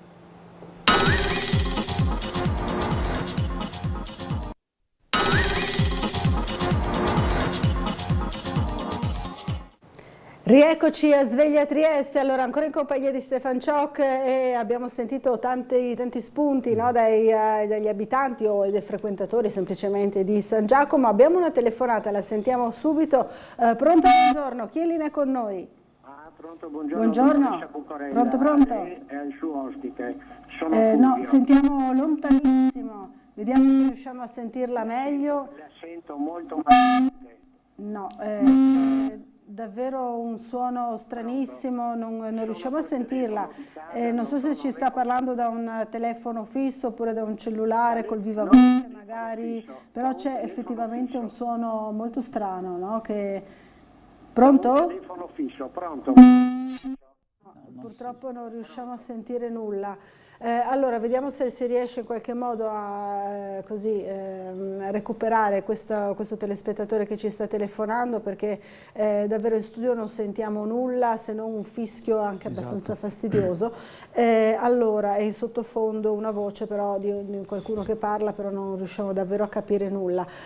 Allora, c'è anche una mail, una segnalazione da parte di Massimiliana che ci scrive: buongiorno a tutti, frequento ogni giorno il giardino Basevi per portare da mangiare ai micetti, purtroppo rimasti pochi, ho già chiesto varie volte, sarebbe possibile mettere una fontanella, penso sia l'unico giardino senza, dice la signora.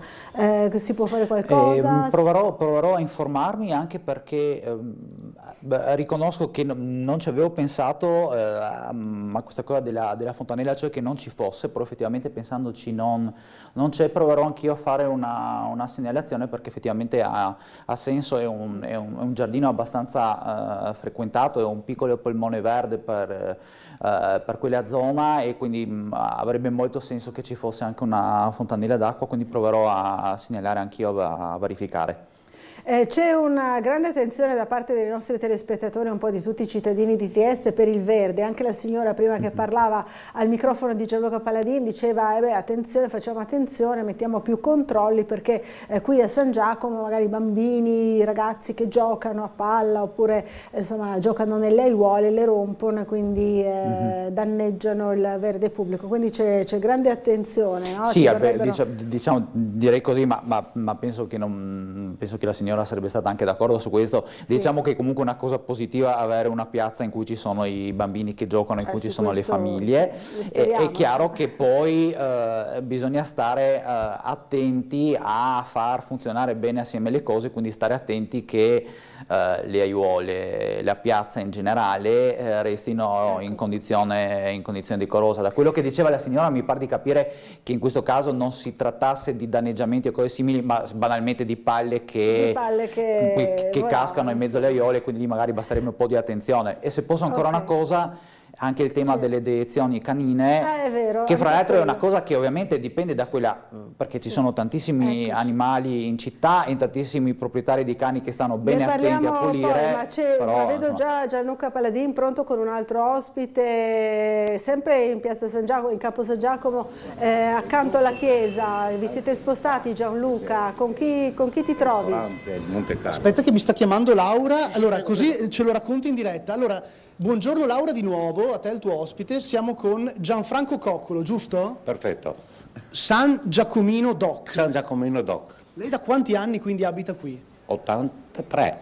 Ah, da sempre? Beh, insomma, complimenti, grazie. Fedele al territorio. Sì. Ci racconti un po' la storia allora, perché lei ha visto tutto qua a San Giacomo, com'era all'epoca, com'è adesso, cosa è cambiato e come è cambiato secondo lei? Ma prima erano tutti San Giacomini, diciamo, e dopo alla fine purtroppo che ha cambiato un momento nella vita, adesso sono abbastanza stranieri. Okay. Però devo dire la verità, tutta gente tranquilla, calma. Dio, ogni tanto un par di volte qua, un par di ragazzi che ha fatto un po' di carnevale, dopo è arrivata la polizia lì che mi si è a posto, perché abbiamo denunciato, abbiamo fatto casini, e dopo era che veniva Zocco sotto in piazzetta Puecar, anche, e aveva fatto un po' di danni anche perché sprecava, faceva muleria, giovinotti, insomma, no?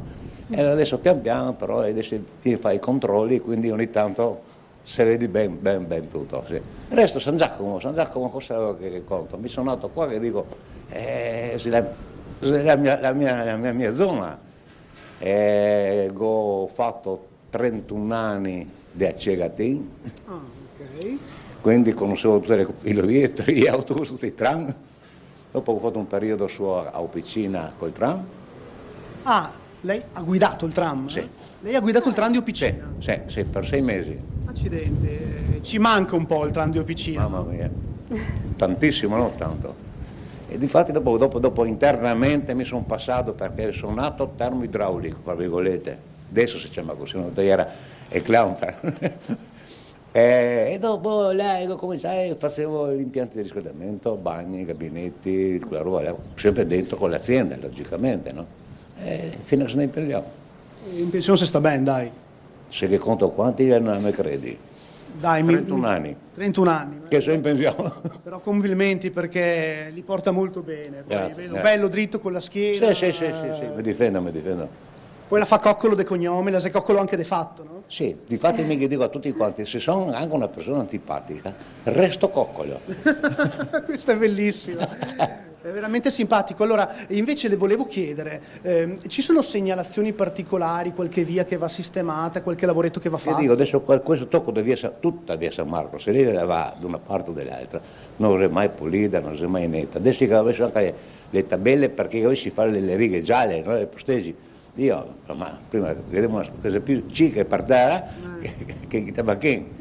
E dopo dove che c'è il famoso, che volevo dire che prima, al ristorante Monte Carlo, là c'è una media di 2000 persone che vengono, perché pur mentieri che viene d'estate, d'inverno, una roba e l'altra, e perché anche fa dei reclami particolari, se lì la guarda quel tocco di marciapiede, è vergognoso. Ma fino al pericoloso cascare anche, no? E è brutto da vedere che vengono sti ospiti, sta roba, sti clienti, ciò che è vergognoso. Bastassi un'ora. Sporcizia, buche, asfalto rovinato. Sì, ma se la guarda, sarei di fotografarlo perché è vergognoso. Se che mi gol il telefono in mano, solo parlo. Le chiedo un'ultima cosa, qual è il più bel ricordo che ha di questo rione, magari anche del passato, una cosa che non c'è più? Mamma mia.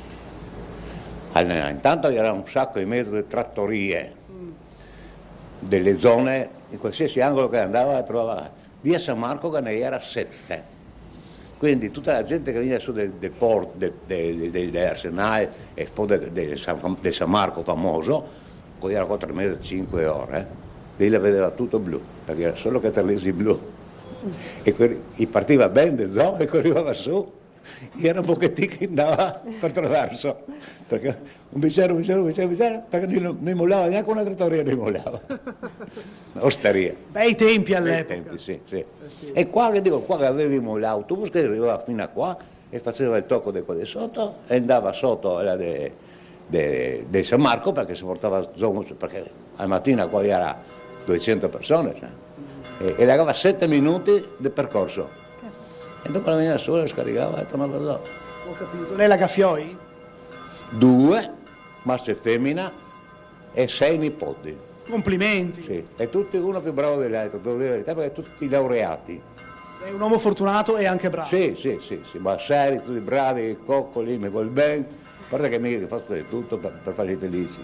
Perché anche adesso tu dici che lavora, che la scuola, mi vado sul campo perché sono il nonno sitter. Perché mi vado la mattina a Ciorlo, faccio il giro tutto quanto per San Giacomo e alla sera lo riporto di nuovo a casa, perché trova da noi. Un bravo nonno. Un bravo nonno. Io la ringrazio, è stato davvero molto disponibile, molto simpatico, grazie Gianfranco. Grazie mille. Arrivederci Gianfranco, super, grazie. Beh Laura, ti abbiamo regalato un vero e proprio scorcio di San Giacomo, no? Verissimo, con le parole di questo residente che da 83 signore. anni è nato qui e vissuto qui, insomma, veramente interessante quello che ci ha raccontato. Noi ti restituiamo la linea, in realtà devo avvisarti, ma lo sai già, che fra poco ci sposteremo, andremo verso il Pedocin, scenderemo in città e cercheremo anche di chiacchierare un po' con i bagnanti, visto che è partita praticamente la stagione balneare, sono tutti al mare, tra Muggia, Barcola, Pedocin, insomma la gente ha cominciato a godersi il sole. Grazie Laura, ti restituisco la linea. Grazie a te Gianluca, beh davvero simpatico il signore che ha intervistato il nostro Gianluca, è un vero pezzo di storia, no, del San Giacomo, cambiato negli anni. E ha raccontato un po' anche, in pochi minuti è riuscito a raccontare un po' il rione che è cambiato. Vorrei fermarmi però un attimo su una delle cose, su una delle criticità che ha ricordato lui, il signore parlava di via San Marco, però via San Marco, è vero. In generale il tema dei marciapiedi e in generale del come spostarsi è un tema abbastanza sentito, nel senso che soprattutto magari anche spostandosi sulle vie laterali, a parte via dell'Istria, a parte Campo San Giacomo, a parte anche magari la stessa via San Marco, il netto delle criticità evidenziate, sulle vie laterali per chi magari ha qualche difficoltà a muoversi oppure magari ha un passeggino ci sono tanti marciapiedi che non sono in buone condizioni, la sporcizia è già stata ricordata prima, fra l'altro sono tematiche sulle quali anche la stessa circoscrizione ha più volte segnalato la necessità di intervenire, è uno di quei tanti piccoli lavori di manutenzione che piccoli però importanti, perché poi se vivi in quel rione e non puoi in alcune vie fisicamente camminare sul marciapiede perché le condizioni del marciapiede non lo consentono, e poi quello che va a incidere sulla tua vita quotidiana e anche sulla percezione che hai di ciò che sta intorno a te, no? Allora, abbiamo una telefonata, vediamo se riusciamo a sentirla. Pronto, buongiorno, chi è in linea con noi? Pronto, pronto? Perché adesso... Ecco, ancora il problema di prima, vediamo se forse riusciamo a interloquire questa volta con il nostro telespettatore, che si tratti di un telespettatore proprio e non telespettatrice. Buongiorno, chi è in linea con noi? Ah, mi sente adesso? Pronto? Pronto, mi sente adesso? No, purtroppo davvero abbiamo qualche difficoltà, non c'è, si sente davvero in sottofondo, è vero? Sì, si sente che qualcuno sta parlando, debole, ma non si riesce assolutamente a sentire cosa. Non riusciamo a sentire se non appunto questo fischio molto forte che ci segnala la telefonata. Allora cercheremo di ovviare al problema, tornando invece alle questioni di San Giacomo. Dicevano prima alcune persone, no? Più controlli, più anche sulla questione delle deiezioni canine, che comunque sembra un problema così poco importante, ma alla fine insomma lo troviamo un po' in tutti i rioni, no? Sì, ma fra l'altro lo dicevo anche prima, sì. Anche perché quando vorrei che dopo sembrasse tipo qualcosa, innanzitutto non è un atto di accusa verso i cani, ma al caso verso l'inciviltà di alcuni padroni di quei cani, prima cosa. E poi è chiaro che ci sono tantissime persone che stanno attente e quindi si comportano nella maniera corretta. Poi purtroppo ci sono alcune persone che evidentemente non hanno mai sentito parlare di educazione civica nel senso più largo della parola, e quindi ritengono che sul marciapiede o anche in mezzo alla strada si possa un pochino fare ciò che si vuole, e anche quello richiede prevenzione, nel senso capire che non ti puoi comportare così, e sanzione se ti trovo, ed è chiaro che è complicato, però sapere che può esserci la sanzione, e poi naturalmente però attenzione in più anche a livello di pulizia. Pulizia, no? Anche quello è importante.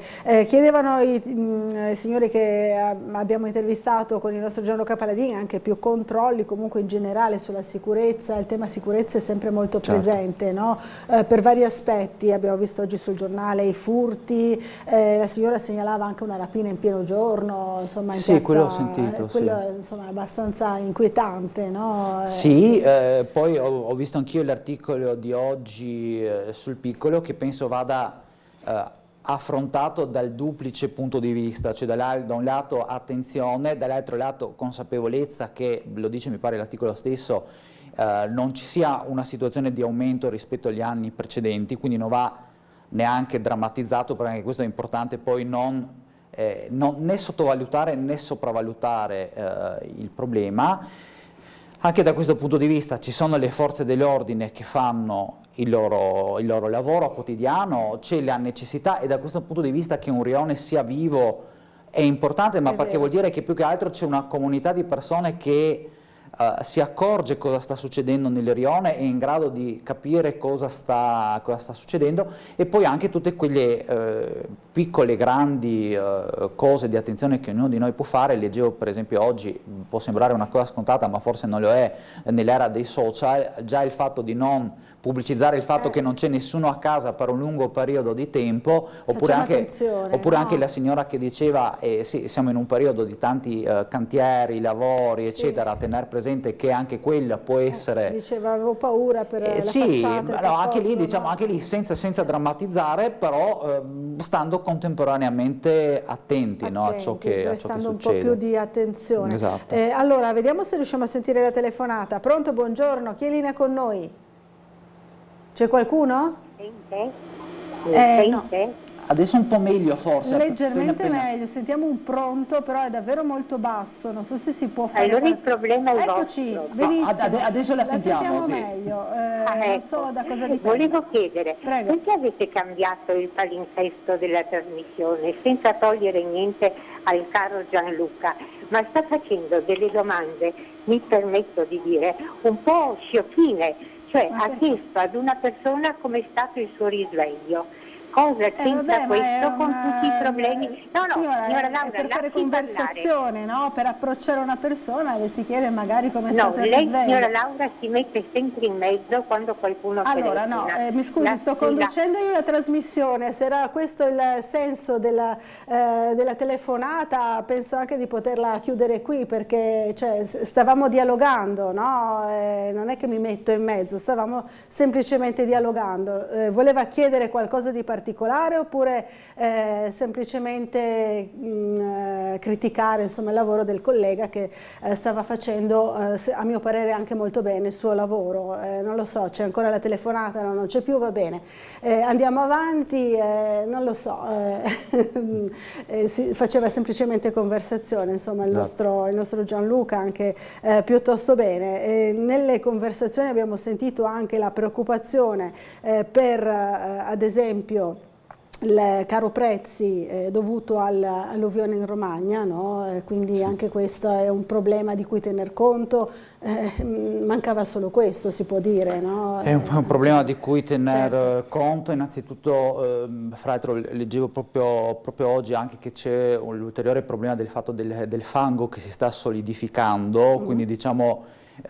purtroppo gli effetti di questa alluvione su quei territori saranno abbastanza lunghi, abbastanza pesanti, e fra le tante ricadute, a parte il pensiero per chi l'ha vissuta, perché insomma è stata veramente una situazione pesante, sicuramente ci sarà anche una ricaduta da questo punto di vista, l'impatto sull'agricoltura, e diciamo che purtroppo questo rientra in un tema enormemente più vasto che è legato al fatto che ci sono degli eventi climatici molto forti che vanno a colpire e che probabilmente ci stanno dicendo che dobbiamo chiederci molto seriamente, anche molto in fretta, che rapporto abbiamo con il mondo nel quale viviamo, perché infatti, non possiamo più permetterci di dire che è successa una cosa eccezionale. Purtroppo di cose eccezionali che succedono con sempre maggiore frequenza ce n'è sempre di più. Bisogna fare prevenzione. Bisogna fare prevenzione, no? Sì. Assolutamente, questo è il tema. Allora, vediamo se riusciamo a sentire anche quest'altra telefonata. Pronto, buongiorno.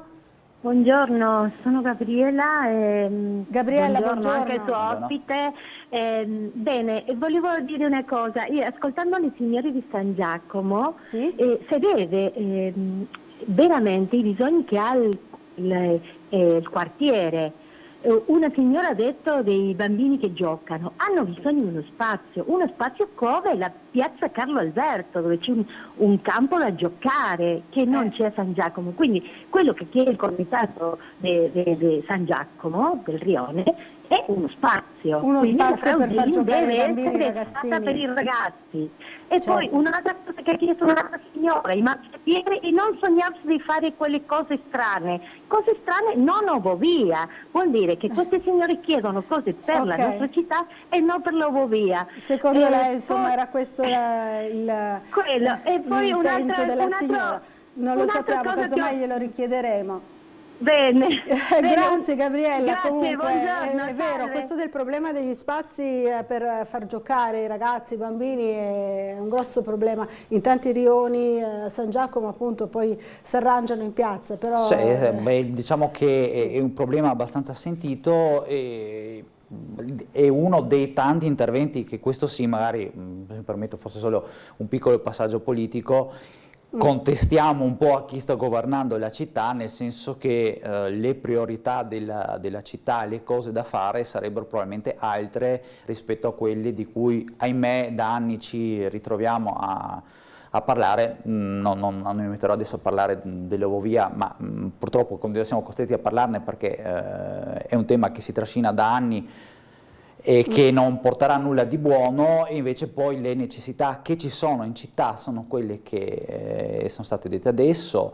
Poi vorrei ricordare che vicino a San Giacomo c'è anche la galleria di Piazza Foraggi, siamo in una zona molto vicina, e un paio di settimane fa si è visto che insomma anche lì la popolazione è in sofferenza per quanto sta succedendo, e probabilmente queste sarebbero le tematiche sulle quali sarebbe estremamente importante avere un cambio di passo importante. L'ho già detto prima, tante segnalazioni sono arrivate anche dalla circoscrizione, fra l'altro anche approvate in maniera assolutamente trasversale, perché non è che i marciapiedi sono di sinistra o di destra, no? Insomma, non è che il fatto che non riesco a spostarmi in alcune vie dipende da che partito ho votato, però su queste cose qua poi ci sono delle sofferenze, soprattutto non tanto nel centro cittadino propriamente detto, ma nei quartieri come San Giacomo, che abbiamo visto che sono quartieri belli ai quali la popolazione è legata. È vero, infatti. E però hanno bisogno di risposte. Sì, sono dei quartieri belli che però hanno bisogno di risposte, perché altrimenti poi ci sono anche delle sofferenze. Allora, io so che devo lasciare andare il nostro ospite qualche minuto prima, abbiamo fatto tardi, spero non faccia tardi poi al lavoro. Volevo solo ancora leggere la mail di Nevio dicendo finché non si ritorna ai settori comunali in varie parti della città per le piccole manutenzioni si avranno sempre marciapiedi rotti, questo dice il signor Nevio, quindi più pubblico e meno privato. Questa è la sì, sua e più attenzione alle segnalazioni che arrivano dai vari rioni. Dai rioni. Allora, grazie Stefan Ciocco per essere stato con noi, torni a trovarci presto qui a Sveglia Trieste. Certamente, noi grazie. Ci fermiamo per un po' di pubblicità, a fra pochissimo.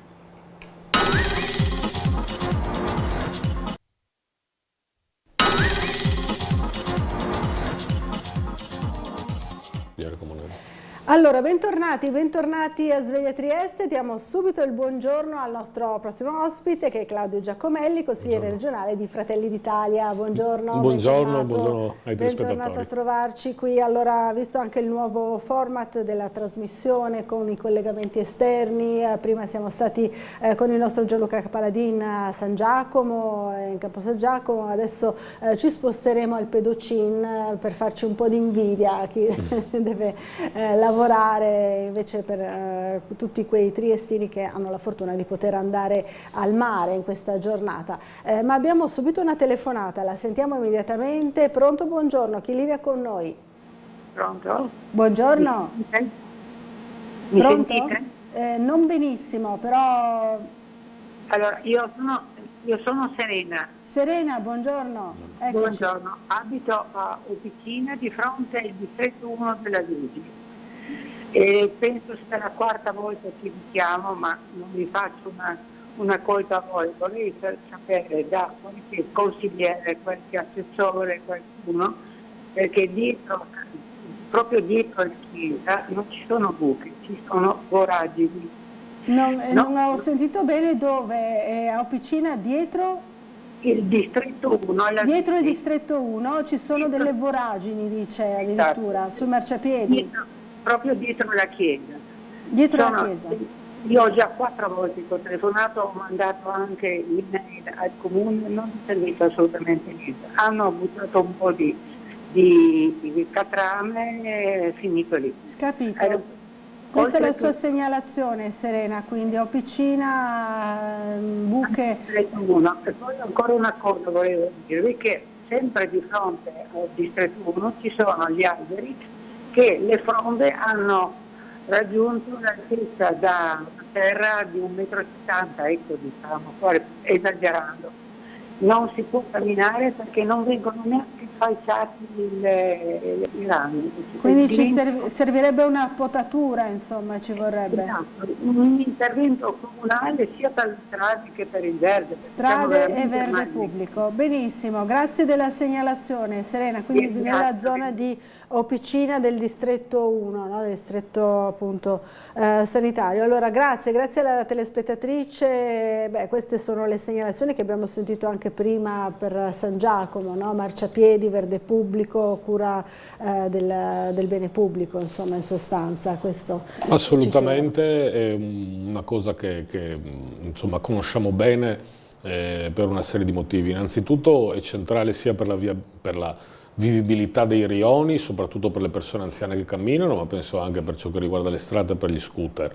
È un enorme problema anche per il comune, è un enorme problema che ha anche dei risvolti giuridici, perché questo tipo di cose è pieno, diciamo, di contenziosi normalmente tra i cittadini e i comuni, se qualcuno si fa male c'è tutto il concetto se sia insidia stradale o meno, quindi anche da un punto di vista del risarcimento danno.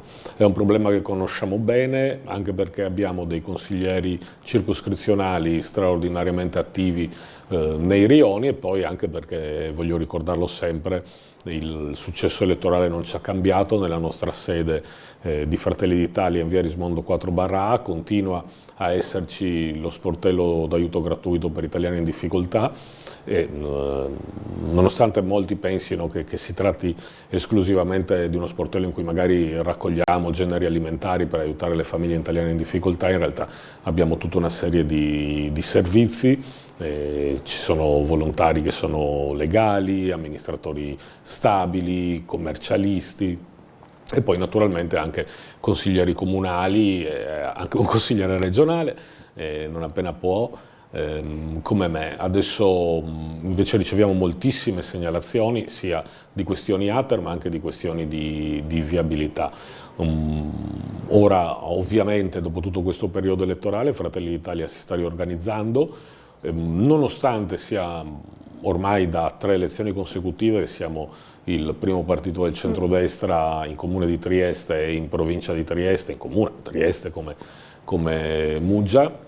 Non abbiamo abbandonato questo servizio nel quale possiamo raccogliere anche questo tipo di segnalazioni, anzi lo rilanciamo, ci stiamo organizzando e contiamo presto, visto che abbiamo dei consiglieri circoscrizionali molto attivi, molto in gamba, molto preparati, molto motivati, contiamo di poter dare questo tipo di servizio proprio nei rioni per venire incontro alle persone, perché abbiamo aperto ormai nel 2016 la sede in via Rismondo 4/A, che è un po' una zona con crocevia di tutti gli autobus possibili e immaginabili, però contiamo adesso di organizzare un servizio di incontro e ascolto dei cittadini in ogni rione proprio con i nostri consiglieri circoscrizionali, una specie di ramificazione della nostra militanza politica in ogni rione. Benissimo, quindi questa è la novità. Intanto però stiamo vedendo delle immagini, credo proprio dell'ingresso, no? del bagno La Lanterna,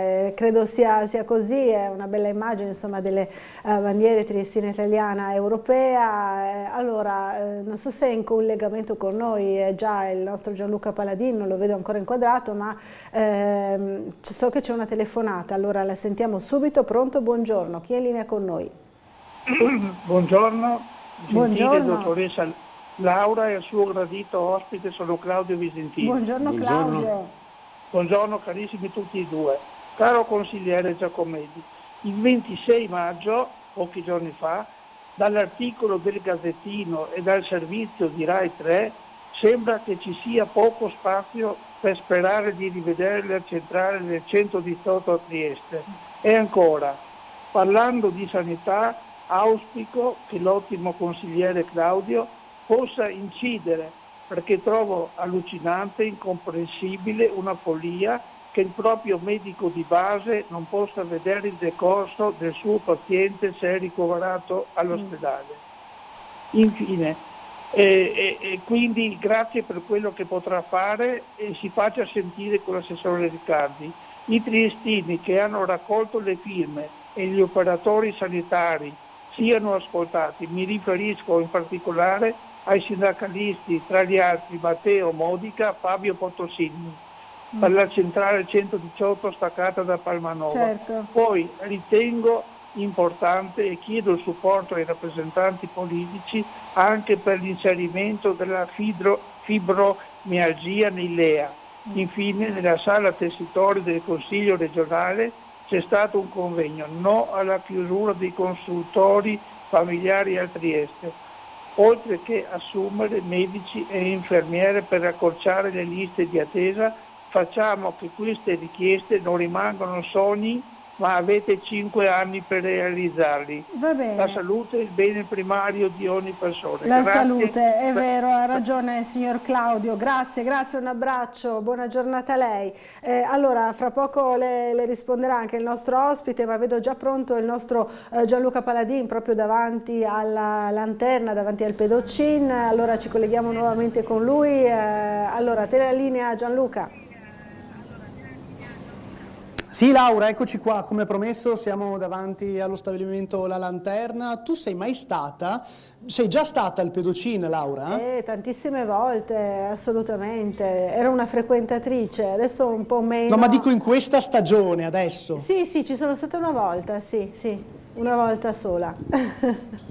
Ho sentito anche qualche piccola lamentela per la questione dei parcheggi, poi magari ci fai sapere se c'è qualche novità per quanto riguarda i parcheggi, perché so che c'era un problema, no? La chiusura del parcheggio davanti allo stabilimento. Sì, è vero. Ecco, quindi magari se poi ti informi anche sulle novità, se c'è qualche difficoltà ancora per parcheggiare. So già dirtelo, parlavamo prima con la proprietaria del bar qua di fronte, che però insomma non andremo con la telecamera perché insomma ci ha chiesto così, però ci ha raccontato che il problema sarebbe stato risolto, comunque dovrebbe essere rientrato. Infatti ho visto persone arrivare qui, parcheggiare la macchina e poi entrare al pedocin. Questa è la situazione in questo momento del parcheggio che ti stiamo mostrando. Poi ovviamente ci informeremo anche meglio in tal senso, perché magari le persone continuano a chiamare e a chiedere,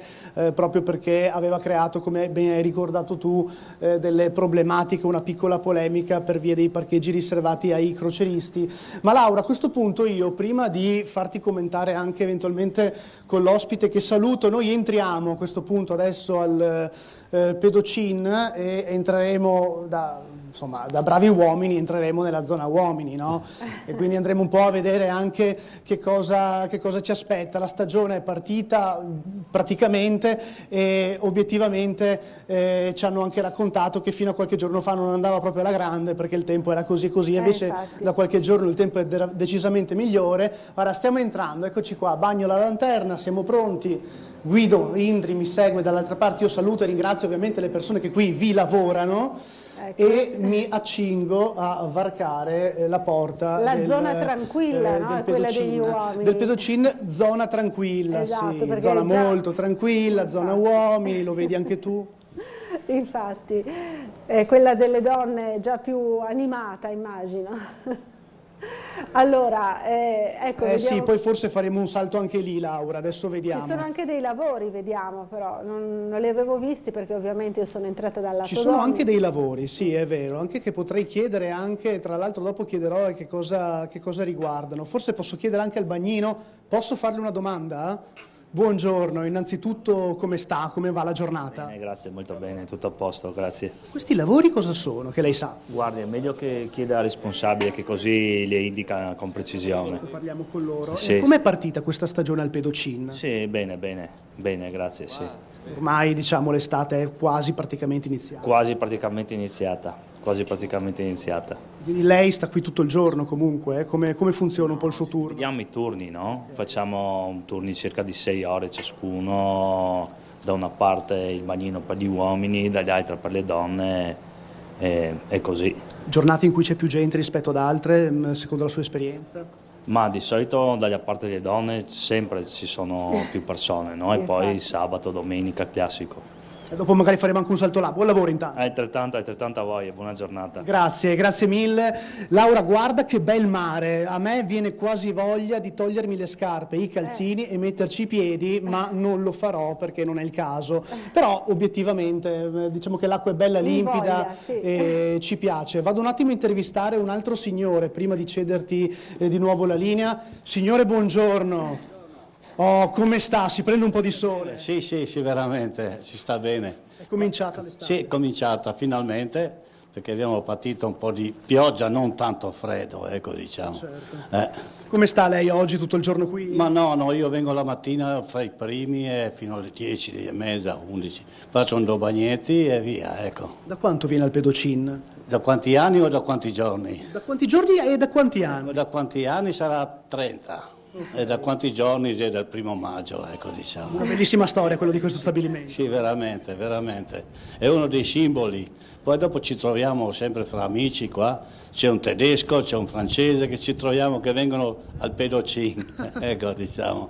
Adesso sono via, ma vengono presto anche loro. La sei sposato? Sì, sì, sì. E la moglie è di là? No, la moglie è, diciamo, mezza di Lucin e mezza di Bolunz. Ecco, io mi sono carnico. Okay. Sono della carne, treppo carnico. Ma lei, però abita qua a Trieste? Abito qua da 50 anni, sposato e vivo qua. La Gallacento Triestina, a differenza mia che si capisce. Allora, prima parlavo italiano e friulano e altre lingue. Adesso non parlo né italiano né friulano e né triestino. Ecco. Lei come si chiama? Silvano. Silvano. Sì. Beh, Silvano, allora buona mattinata e grazie. Ero già a fare un bagnetto e dopo ritornerò ancora una volta, ecco. Beato lei. Grazie, grazie, buona giornata. Arrivederci, grazie. E con questa testimonianza, Laura, mentre noi ci facciamo anche un giro, no, per vederci un po' la zona, intanto lasciando le immagini, ti restituisco la linea. Dovremo dare spazio alla pubblicità. Prima volevo leggere ancora la mail di Gianni. Dopo tanto tempo, per motivi di serenità con quello che essa comporta, ci scrive il signor Gianni, invio a lei e all'ospite un augurio di buona giornata, grazie. Sentendo come sempre il nostro telegiornale, devo dire che le interviste ai turisti mi hanno commosso per la loro gioia di essere venuti nella nostra città. E poi il signore anziano, prima intervistato da Gianluca a San Giacomo, ha raccontato un pezzo della nostra storia ricordando l'automezzo che portava a San Marco, aveva un nome, la Bisarca, dice Gianni, che ringraziamo e salutiamo. Qui intanto vediamo le bellissime immagini di una nuotata, noi ci fermiamo però per un po' di pubblicità. A fra poco.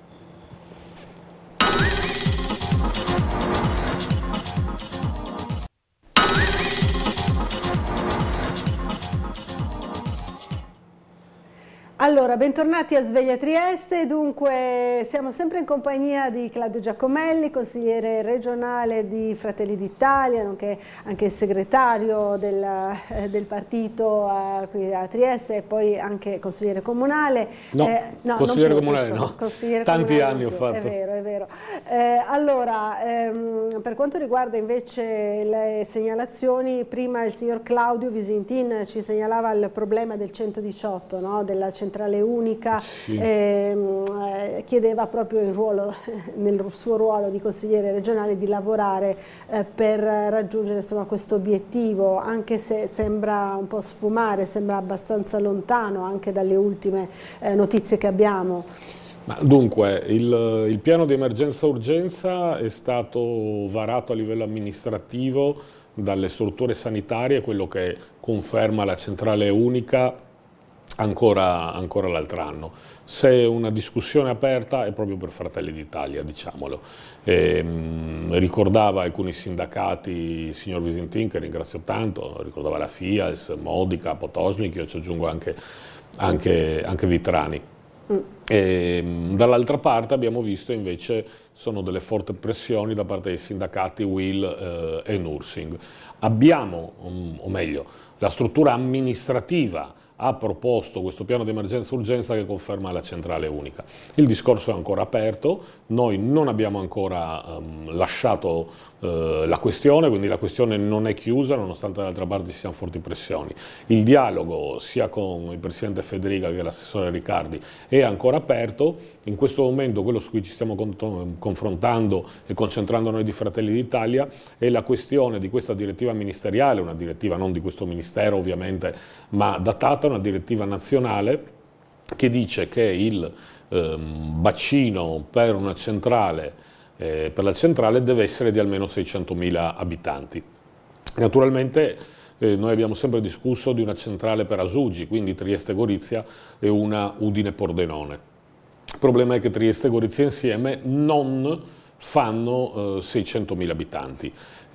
Quindi in teoria bisognerebbe spezzare in due l'area del Friuli e fare mezzo Friuli, Gorizia, Trieste. Questo secondo questa direttiva ministeriale, quello su cui ci stiamo concentrando. Abbiamo messo tutte le esperienze dei nostri legali di Fratelli d'Italia e vedere se questa direttiva del Ministero è prescrittiva o può essere aggirata, nel senso che in Veneto ci sono centrali di emergenza-urgenza che sono sotto i 600.000 abitanti, ma sono anteriori all'emanazione di questa direttiva ministeriale. Quindi in questo momento noi politicamente non abbiamo mollato la presa, non lo facevamo quando eravamo più piccoli, anche se siamo sempre stati dei formidabili rompiscatole, anche quando in Consiglio regionale eravamo in 2, io il Pordenonese basso, poi siamo cresciuti a 4, oggi siamo 8. Naturalmente non siamo gente che vive sulla Luna e quindi sappiamo che succede quando si ha a che fare con delle leggi o delle direttive.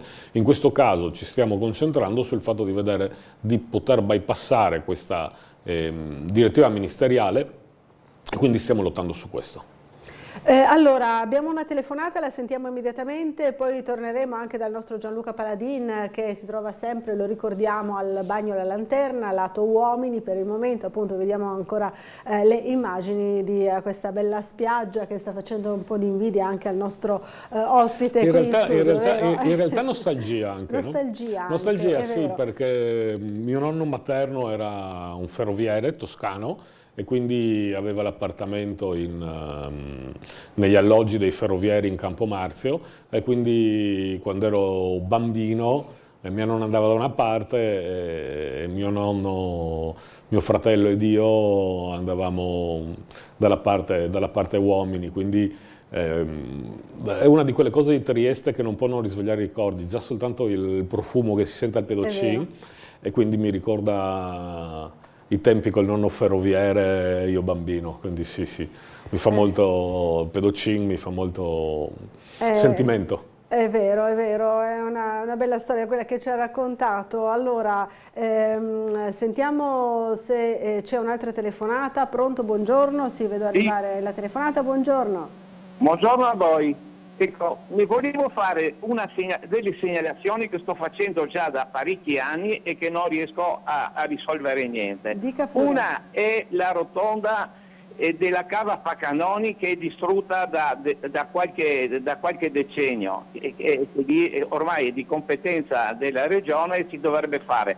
La seconda è che ieri sono passato nuovamente per la strada nuova per Opicina e lo stralcio dell'erba l'hanno fatto, però come al solito le immondizie che sono state buttate da qualche maleducato rimangono sempre là e non riesco a capire perché sfalciando l'erba non si fa una pulizia radicale anche delle immondizie che si trovano sopra.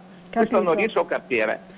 Un'altra cosa ancora, volevo dire, la Tarvisiana, che ho segnalato anche parecchie volte, è priva di dei paletti cartarifrangenti. Non ce n'è uno, poi c'è a 500 metri un altro e sarebbe da ripristinare. E in più, e finisco, mi domando perché non vengono aperte adesso le fontane del palazzo del Friuli Venezia Giulia, della sede, perché non vengono con questi bei tempi con i turisti, a parte che la fontana di Quattro Continenti non funziona, ma almeno mi ricordo che la Serracchiani aveva fatto riparare le fontane esterne del palazzo e non riesco a capire perché quelle fontane non vengono messe in funzione in piena estate. Chiaro. Grazie. Beh, tante segnalazioni da parte del nostro telespettatore, buongiorno anche a lei. Allora, cosa possiamo dire al signore? Insomma, intanto allora, raccogliamo tutte le segnalazioni, ovviamente. Parlavo prima, appena sono arrivato in trasmissione, del metodo di lavoro che abbiamo come Fratelli d'Italia. Non è che riusciamo a risolvere tutto, quello che garantiamo però è sempre un impegno. Sulle fontane della regione, confesso, non mi sono mai occupato delle fontane della regione. Ci informeremo. Allora. Esattamente, ecco, non è il problema, io mi rendo conto perché comunque abbiamo questo flusso di turisti, apprezzano la nostra città, ogni cosa per renderla più bella è una cosa importante e quindi non sottovaluto la questione, anche se in questa fase ero più sulla telefonata precedente, concentrato sulla parte della centrale unica, però non è da sottovalutare, perché in epoca social, anzi è uno dei motivi del boom del turismo a Trieste, che è veramente enorme, è proprio la questione social, cioè, perché questo turismo che cresce sempre di più sono le persone che si fotografano, mettono su Facebook, su Twitter, su Instagram, e diventa una pubblicità sempre più grande per la nostra città. E quindi anche una fontana in più, la fontana che c'è, quindi attiva, non è da sottovalutare. Può aiutare, è vero, può essere un qualcosa in più, anche se abbiamo sentito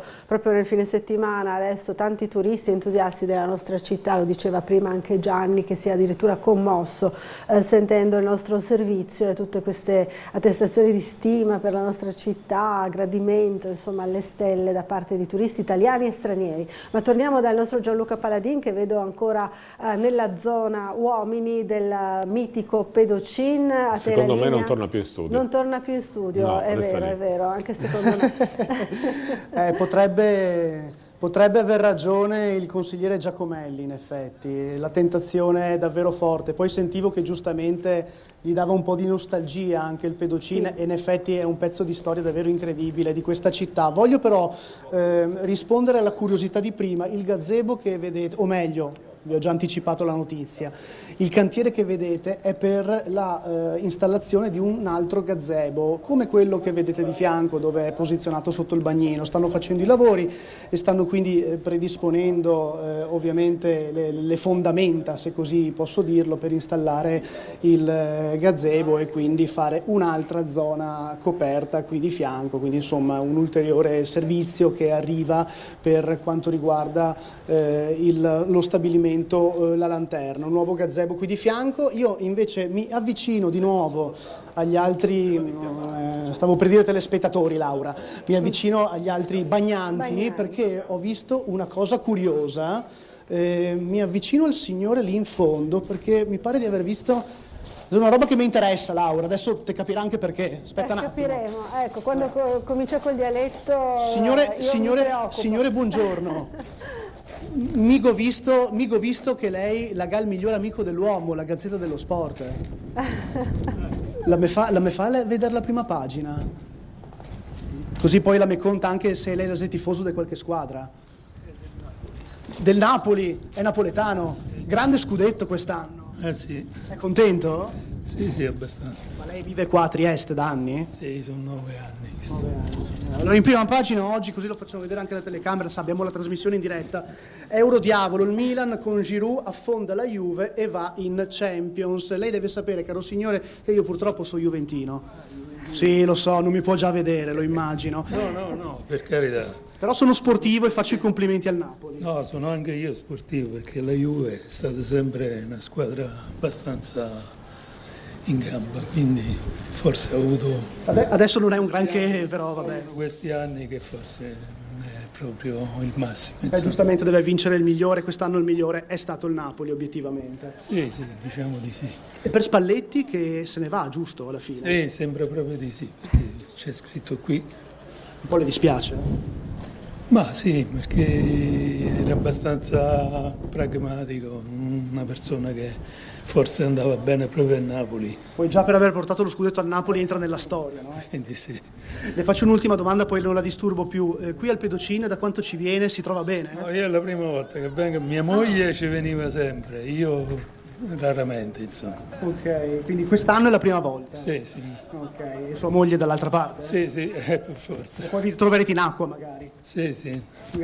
Grazie signore, una buona mattinata. Grazie c'è mille, fenomeno, arrivederci. Delle coppie che vanno uno da una parte e uno dall'altra e poi magari si ritrovano in acqua, pur separati magari dal cordolo, però insomma c'è questo fenomeno molto presente al Pedocin. Ci sono anche aspetta Laura che tra l'altro provo a vedere che notizie ci sono oggi sul giornale, signore, che alla tragedia sul lago. Sì, basta. L'emergenza maltempo che continua ovviamente. Cosa pensa di tutto questo? È normale, per me è normale, perché si evolge così, il tempo, ecco, quello che chiama. E delle notizie locali invece cos'è? C'è qualcosa che la preoccupa o qualcosa che la rende felice? Niente, per me non vedo tutti questi problemi che ci sono. Ok. Siamo qui a Topolino, qui a Pedocin. Come si sta qua? Si sta bene? Si sta bene, guardi.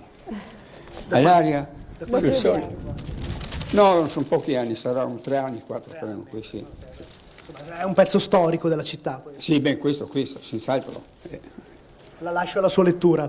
Grazie. Grazie, arrivederci. Ultima tappa, Laura, aspetta, abbi pazienza che mentre Guido vi fa vedere anche un po' le attività i problemi non che si ci vedono. sono. Dal Adesso Pedocini i problemi non si vedono, dice il sì, consigliere bravo, Giacomelli, ha ragione, il consigliere Giacomelli ha ragione. Signori, buongiorno, buongiorno. Come state? Bene, grazie. Com'è la giornata oggi al Pedocin? Ottima. Da quanto siete qua? Una mezz'oretta circa.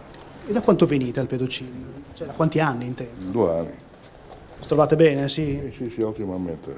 Le mogli dall'altra parte? No, le mogli sono a casa. Ah, ok. Perché al mattino sono a casa. Ho capito. Chiedo anche al suo collega. Giro dall'altra parte, eccoci qua. Lei è già abbronzato, anche il suo collega in realtà. Più o meno, insomma. Si è già fatto il primo bagno della stagione? Il bagno no, troppo freddo. La capisco. Mi serve un quarto d'ora per entrare in acqua. No, mi serve... Perché se è calda, quindi la si figuri adesso. Mi serve 15 giorni ancora. Questa è bella. Ascolti, ma il Pedocin è un pezzo di storia importante della città, lo commentavamo anche prima. Ci sono dei ricordi particolari che lei ha anche del passato? Venivo qua da bambino, piccolo, poi mai più. Adesso più o meno 10-12 anni ho ripreso a venire qua. È un posto dove si trova sempre bene, non manca niente, diciamo. No, tranquillo, in pace, vicino a casa, tranquillità completa, senza problemi. Chi sta meglio di lei in questo momento? Su.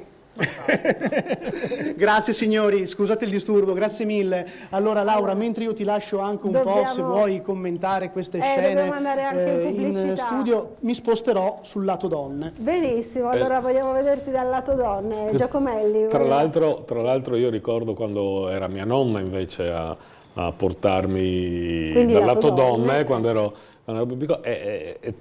A mia memoria c'era una differenza, non entro ovviamente nel lato donne da un po', da 50 anni, però c'era una bella differenza, era tanto più pieno il lato donne, il lato uomo era molto più tranquillo. È vero, questa è una caratteristica proprio delle due parti del Pedocin. Allora ci fermiamo per un po' di pubblicità, a fra pochissimo.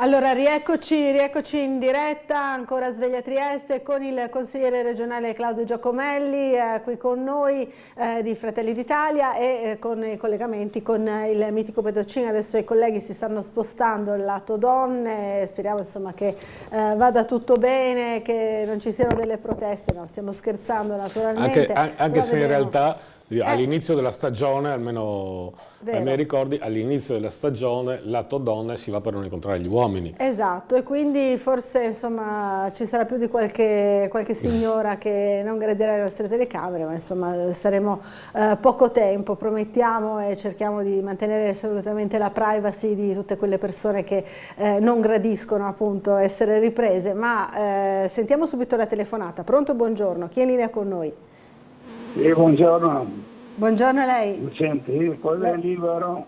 Prego. Quello è libero della Pietra, volessi parlare con l'avvocato Giacomelli. Libero, prego, prego, la sta ascoltando. Allora, ascolti, qua non è il problema di quello che avevo ultimamente detto, no? Qua mi stavo in via dei Papaveri, in via Santa Fosca. Se mettiamo le telefonate all'ATAR, qua c'è un bosco completo, c'è 3-4 mesi che non viene tagliata l'erba. Sarà zecche a gogo e non se ne frega proprio l'Ater di noi. Perché che dico che non se ne frega? Perché con tante telefonate che femo risulta sempre chiuso, sempre occupato, sempre mai rispondi. Volevo farle notare, sarebbe magari all'avvocato Lodi, di interessarsi di questo rione. Ecco, di quale complesso Ater? Non ho capito benissimo, di quale complesso sta parlando? Con tutto il complesso dell'Ater in totale dell'Ater, via Papaveri, via Santa Fosca. Capito. Ecco. Perfetto. E siccome che l'avvocato lo conosco bene, potessi parlare anche con l'avvocato, non so il nome, ecco, se sarebbe la possibilità di fare un taglio dell'erba. Lo sfalcio dell'erba, insomma una manutenzione del verde, va bene. Una manutenzione che tra l'altro la paghiamo da 50 anni noi, non è da un anno, e Grazie. è sempre ritardato. Grazie sempre della ritardato. telefonata e della segnalazione. Allora ci siamo appuntati anche questa segnalazione, chiederemo anche noi magari all'Ater di intervenire, non so, insomma, sì, se assolutamente. smuovere qualcosa. Quando parlavo prima dello sportello, molto spesso sono problematiche dell'Ater. Sì. Comunque, ribadisco in questo caso, l'assessore Lodi non può intervenire, in realtà l'assessore Lodi non ha il verde pubblico nemmeno quando è comunale, perché è dell'assessore Babuder. Noi comunque su questo abbiamo una squadra molto attiva, una squadra di cui sono orgoglioso, quindi ci appuntiamo la segnalazione. Abbiamo tanti consiglieri circoscrizionali che si occupano di Ater, abbiamo un consigliere d'amministrazione dell'Ater che è Daniele Mosetti, che è sempre assolutamente disponibile, lo possiamo mettere in contatto tramite il nostro sportello nella nostra sede. Abbiamo consiglieri comunali, insomma tutti conoscono Corrado Tremul, certo, che veramente è una persona con un cuore grande, che sull'Ater e sulle problematiche Ater aiuta sempre tutti quelli pronto, che può, è sempre sul pezzo, e quindi registriamo anche questa e ci proviamo. Allora, intanto stiamo vedendo già le immagini del pedocin lato donne, no? E vediamo che è sicuramente già più affollato rispetto a quello dedicato agli uomini, non pienissimo ancora a vista l'ora, però insomma si sta già animando per bene. Notiamo anche che è naturalmente anche più grande, no? Questa spiaggia, quindi sarà più o meno il doppio se non ricordo male, comunque insomma è già più affollato. Fra poco sentiremo anche il nostro Gianluca Paladin, che magari intervisterà qualche affezionata cliente del pedocin. Lo vedo già in onda, non so se ci sta sentendo. Gianluca, ci ascolti, sei in linea? Sì, Laura, siamo qui. Allora, stavo sondando un po' il terreno, no? Perché sono un po' più timide le donne, non so perché, in realtà con gli uomini abbiamo fatto strage, vabbè che erano in pochi. Sarà perché sono lì per non incontrare uomini?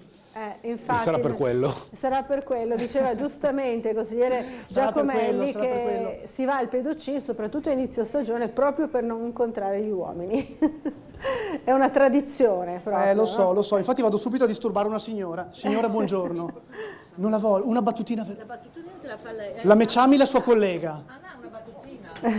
Non la voglio, non la voglio. Male un po' di interviste ultimamente. Per cui Va bene, allora faccio una battuta col gentile barista, dai, velocissima, sì, lo costringo. Dai, eccola qua, te la do io, dai. Ecco. Allora, signora, lei giustamente... Lei giustamente viene qua perché vuole evitare di vedere uomini come me. Soprattutto perché non voglio vedere te. Ma così la me fa piangere. Nascondiamoci dietro l'angolo e faremo tutte le nostre robette. Mamma mia, qua c'è una proposta invitante. Subito raccolta il pedocin, il nostro Gianluca. Ho dato e concludo. Devo bermi caffè bollente. Vuole bere caffè con me? Allora, se la ne aspetta, bevo un caffè molto volentieri. mio caro. Senza telecamera, Senza telecamere, ci mancherebbe altro. Dopo chiudiamo Ecco, qua. notiamo più Così anche nel vivacità, Gianluca, da questa parte. Buona giornata. Grazie signora. Grazie. Hai sentito Laura che gentili? Signor barista, lei come si chiama? Ma mi faccio una battuta al volo. Dimmi solo come va il lavoro in questo momento. Benissimo, molto bene, sì, è partita la stagione, quindi siamo contenti. Quindi da stamattina si parte che ora? Alle 8. Insomma, presto ma neanche troppo. No, insomma, giusto. Cosa prende la gente? Brioche, caffè? Sì, la colazione. Oggi è un po' tranquillo, insomma, sabato e domenica era pieno. Però, insomma, rispetto agli uomini qui c'è già molta più gente. Sì, giustamente. La ringrazio e buon lavoro. Prego, grazie. Grazie, arrivederci. Laura, ti regalo un'altra ampia veduta di quello che è il Pedocin zona donne in questo momento. Insomma, c'è più gente rispetto alla zona uomini, ma questo è abbastanza di prassi. Poi è chiaro che è ancora un orario in cui potrebbe obiettivamente arrivare qualcuno. A questo punto, Laura, visto che tra l'altro fra poco ci dobbiamo spostare per andare anche a degli appuntamenti, ovviamente poi racconteremo ai nostri telegiornali tutto quello che è successo nell'arco della giornata con le notizie attraverso i nostri servizi. A questo punto io mi bevo quel caffè con la signora e niente, ti faccio sapere come va bene? D'accordo, aspettiamo tue notizie, insomma. Grazie a Gianluca Paladin, buon caffè. A voi a studio. Meritato sicuramente, grazie anche a Guido Indri per le belle immagini, insomma, del Pedocin lato donne. Sì, quanta triestinità c'è nel Pedocin. Triestinità, davvero. Sì, c'è triestinità, poi da lì si vede anche l'Ausonia, cioè per noi triestini ogni angolo di Trieste ha un ricordo, lì si vedeva l'Ausonia, dove si sono conosciuti mio padre e mia madre, quindi è tutto è proprio una storia di famiglia, però anche, c'è no? il massimo della triestinità, cioè la persona con la gazzetta, le donne super organizzate, organizzatissime, però pronte anche a fare la battuta, pronte, no? Quindi, a favore di sole tutte quante, cioè proprio schierate. Quando vedo queste cose penso che la labarda sventola è veramente un distillato di triestinità al 100%. Un distillato, è vero. Fa piacere insomma vedere queste belle immagini. Sentiamo la telefonata. Pronto, buongiorno, chi è in linea con noi? Pronto? Pronto? Qui c'è una televisione un po' col volume alto, è possibile abbassarlo? Chiedo gentilmente al nostro telespettatore o telespettatrice. Pronto? Pronto, buongiorno. Buongiorno, signora Claudia. Il volume della sua TV? L'ospite che c'è è il figlio dell'avvocato? Dell'avvocato Sergio, sì. Ah, benissimo. Allora vorrei salutare lui e suo papà, perché avevo a che fare tanti anni con suo papà, sono un vecchio pensionato della polizia penitenziaria, quindi aveva a che fare con suo papà. Quindi vorrei, se è possibile, me lo saluta da parte del signor Panarella, Antonio. Va bene, signor Antonio, grazie. E poi vorrei chiedere alcune cose riguardo al governo, visto che lui fa parte dell'Italia. Ho da lamentarmi un pochettino, se è possibile. Dica.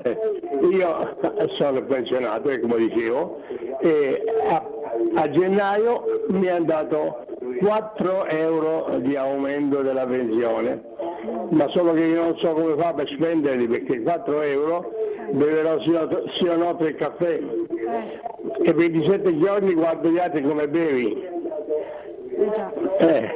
Se è possibile mi risponda. Quindi un aumento irrisorio, dice lei, no? 4 euro e bevo 3 caffè e 27 giorni guardo gli altri come bevi. Grazie signor Antonio, un abbraccio. Ci dispiace, è una situazione in cui si trovano tanti pensionati che aspettano, no, un adeguamento delle pensioni al carovita anche, no, che sta davvero viaggiando, e ricordava il suo papà, insomma. Sì, oggi è la mia puntata di Sveglia Trieste, evidentemente la puntata dei ricordi. Dei ricordi. E grazie, per me è sempre Ormai sono anni che mio padre se n'è andato, però a tutt'oggi le persone si ricordano di lui, mi faranno per strada, raccontano per la sua attività professionale, naturalmente anche per la sua attività politica, quelli del movimento sociale non sono mai andati al governo, quindi un'attività politica che era per la maggior parte, mio padre fece una gran carriera, però un'attività che era per la maggior parte dei propri aderenti un'attività volontaria, ed è stata per tanti anni anche un'attività rischiosa far parte del movimento sociale. Si rischiava il lavoro, si rischiava la famiglia, in qualche città qualche volta si è rischiato anche la vita, e credo che sia proprio perché era questo tipo di comunità che è ancora ricordato. A me naturalmente fa sempre piacere, ma mai avuto un problema, è difficile esserne degni, l'importante è però provarsi fino in fondo. Per ciò che riguarda le pensioni la cosa mi è chiarissima, perché è una difficoltà oggettiva, con un caro vita, un'inflazione che ha avuto picchi anche del 10%, è chiaro che con 4 euro non si va da nessuna parte. Così come mi rendo perfettamente conto che c'è un'attesa sul governo di Giorgia Meloni, che è un'attesa fortissima, ed è talmente forte che ci si dimentica a volte che Giorgia Meloni governa più o meno da 7 mesi.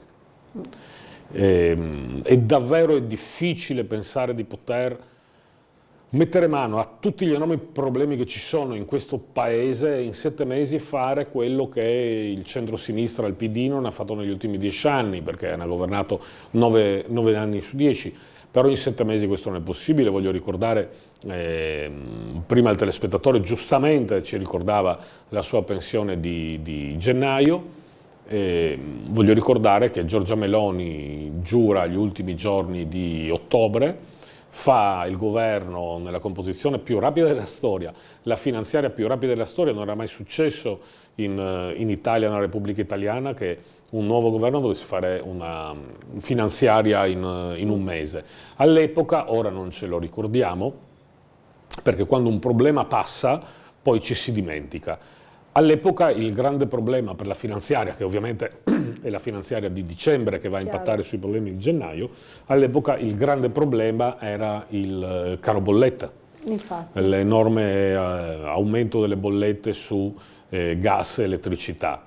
E nonostante fosse lì da un mese, è stato il governo che in una singola finanziaria nella storia italiana ha messo più soldi per calmierare le bollette, cioè quella fu la missione, perché l'aumento era spropositato. Contemporaneamente Giorgia Meloni andò a stringere gli accordi in Algeria, la nostra dipendenza dal gas russo si è molto abbassata, i prezzi oggi ovviamente sono più alti di prima, ma non hanno avuto quel trend di aumento terrificante che c'è stato a ottobre, novembre e dicembre, per cui quella finanziaria è stata dedicata a questo contemporaneamente. Quindi è vero, le famiglie hanno visto poco nella pensione, c'è stato adesso un abbattimento del cuneo fiscale, quindi si lavora, però in quel momento lo Stato si rivolse alle bollette.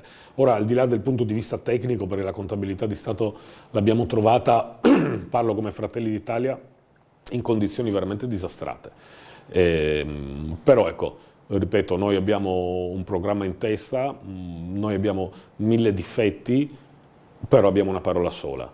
Però in 7-8 mesi non si può riuscire a risolvere i problemi, qui penso ad esempio all'indicizzazione delle pensioni, o come ce ne sono tanti altri, che sono i problemi che ci sono da 20 anni. Quello che mi dà fastidio è che chi ha governato negli ultimi 10 sta lì col dittino ad accusare Giorgia Meloni di non aver risolto quello che loro hanno combinato in anni, non averlo risolto in settimane o in mesi. In tema di soluzioni c'è il consigliere Tremul che ci fa sapere di essersi già attivato per via Papaveri, via Santa Fosca, il comprensorio ATER per lo sfalcio dell'erba, insomma, quindi adesso si attiva non avevo il minimo dubbio. Adesso, ripeto, questo per me è centrale come segretario provinciale di Fratelli d'Italia.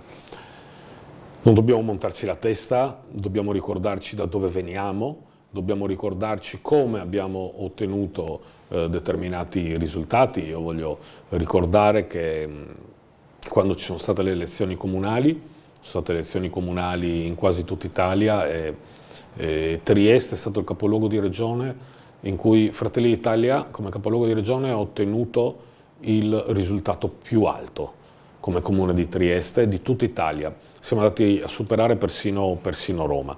Se adesso qualcuno pensa, ma non lo pensa perché in Fratelli d'Italia siamo così, di essere diventato un Maradona, colpi di tacco, no, niente del genere, sappiamo da dove veniamo, sappiamo come ci siamo costruiti, di gavetta ne abbiamo fatta tanta. Fratelli d'Italia ha avuto un boom a partire proprio dal 2020-2021, ma noi, chi ha fondato il partito, penso a Nicol Matteoni nel dicembre del 2012 e poi io sono entrato nel 2013 e poi tanta gavetta, quando abbiamo aperto una sede a Piano Strada con un'operazione che non faceva più nessuno dagli anni '80, autotassandoci. Roma tutt'oggi non ci dà niente per la sede o per lo sportello, né noi lo chiediamo, ci autotassiamo per tenerlo aperto.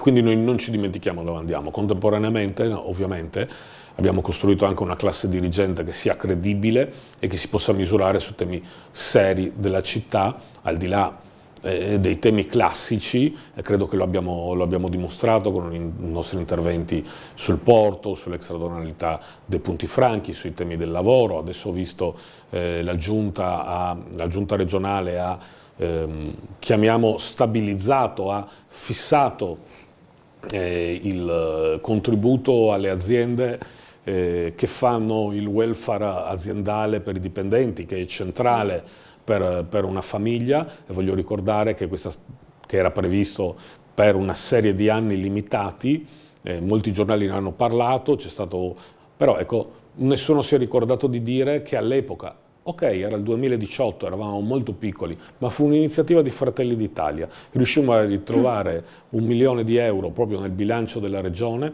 e andammo a supportare il welfare aziendale. Adesso ci piacerebbe allargarlo anche nella parte pubblica del lavoro. Questo per dire che da un lato io sono molto orgoglioso di quello che fa questa comunità triestina da un punto di vista della militanza, di ascolto, del lavoro quotidiano dello sportello. Dall'altro dobbiamo ancora di più dimostrare, perché non ci si può sedere sugli allori, di misurarci con i temi del lavoro, delle pensioni, del porto, dell'economia, del turismo, dell'urbanistica, perché, come dire, se vuoi essere partito di governo, questo devi essere. Quindi siamo sempre al lavoro, sempre a studiare, sempre a ascoltare nuove idee anche dagli imprenditori per essere quel partito che vogliamo essere. Altra segnalazione da parte di Marina, anche qui da noi il piccolo parco giochi, la scaletta per scendere alla fermata del bus invasi dall'erba più alta dei bambini che vorrebbero andare ai giochi e difficoltà per le persone anziane per scendere, ci mettiamo nelle vostre mani, dice Marina, nella zona di Altura, zona Chiesa.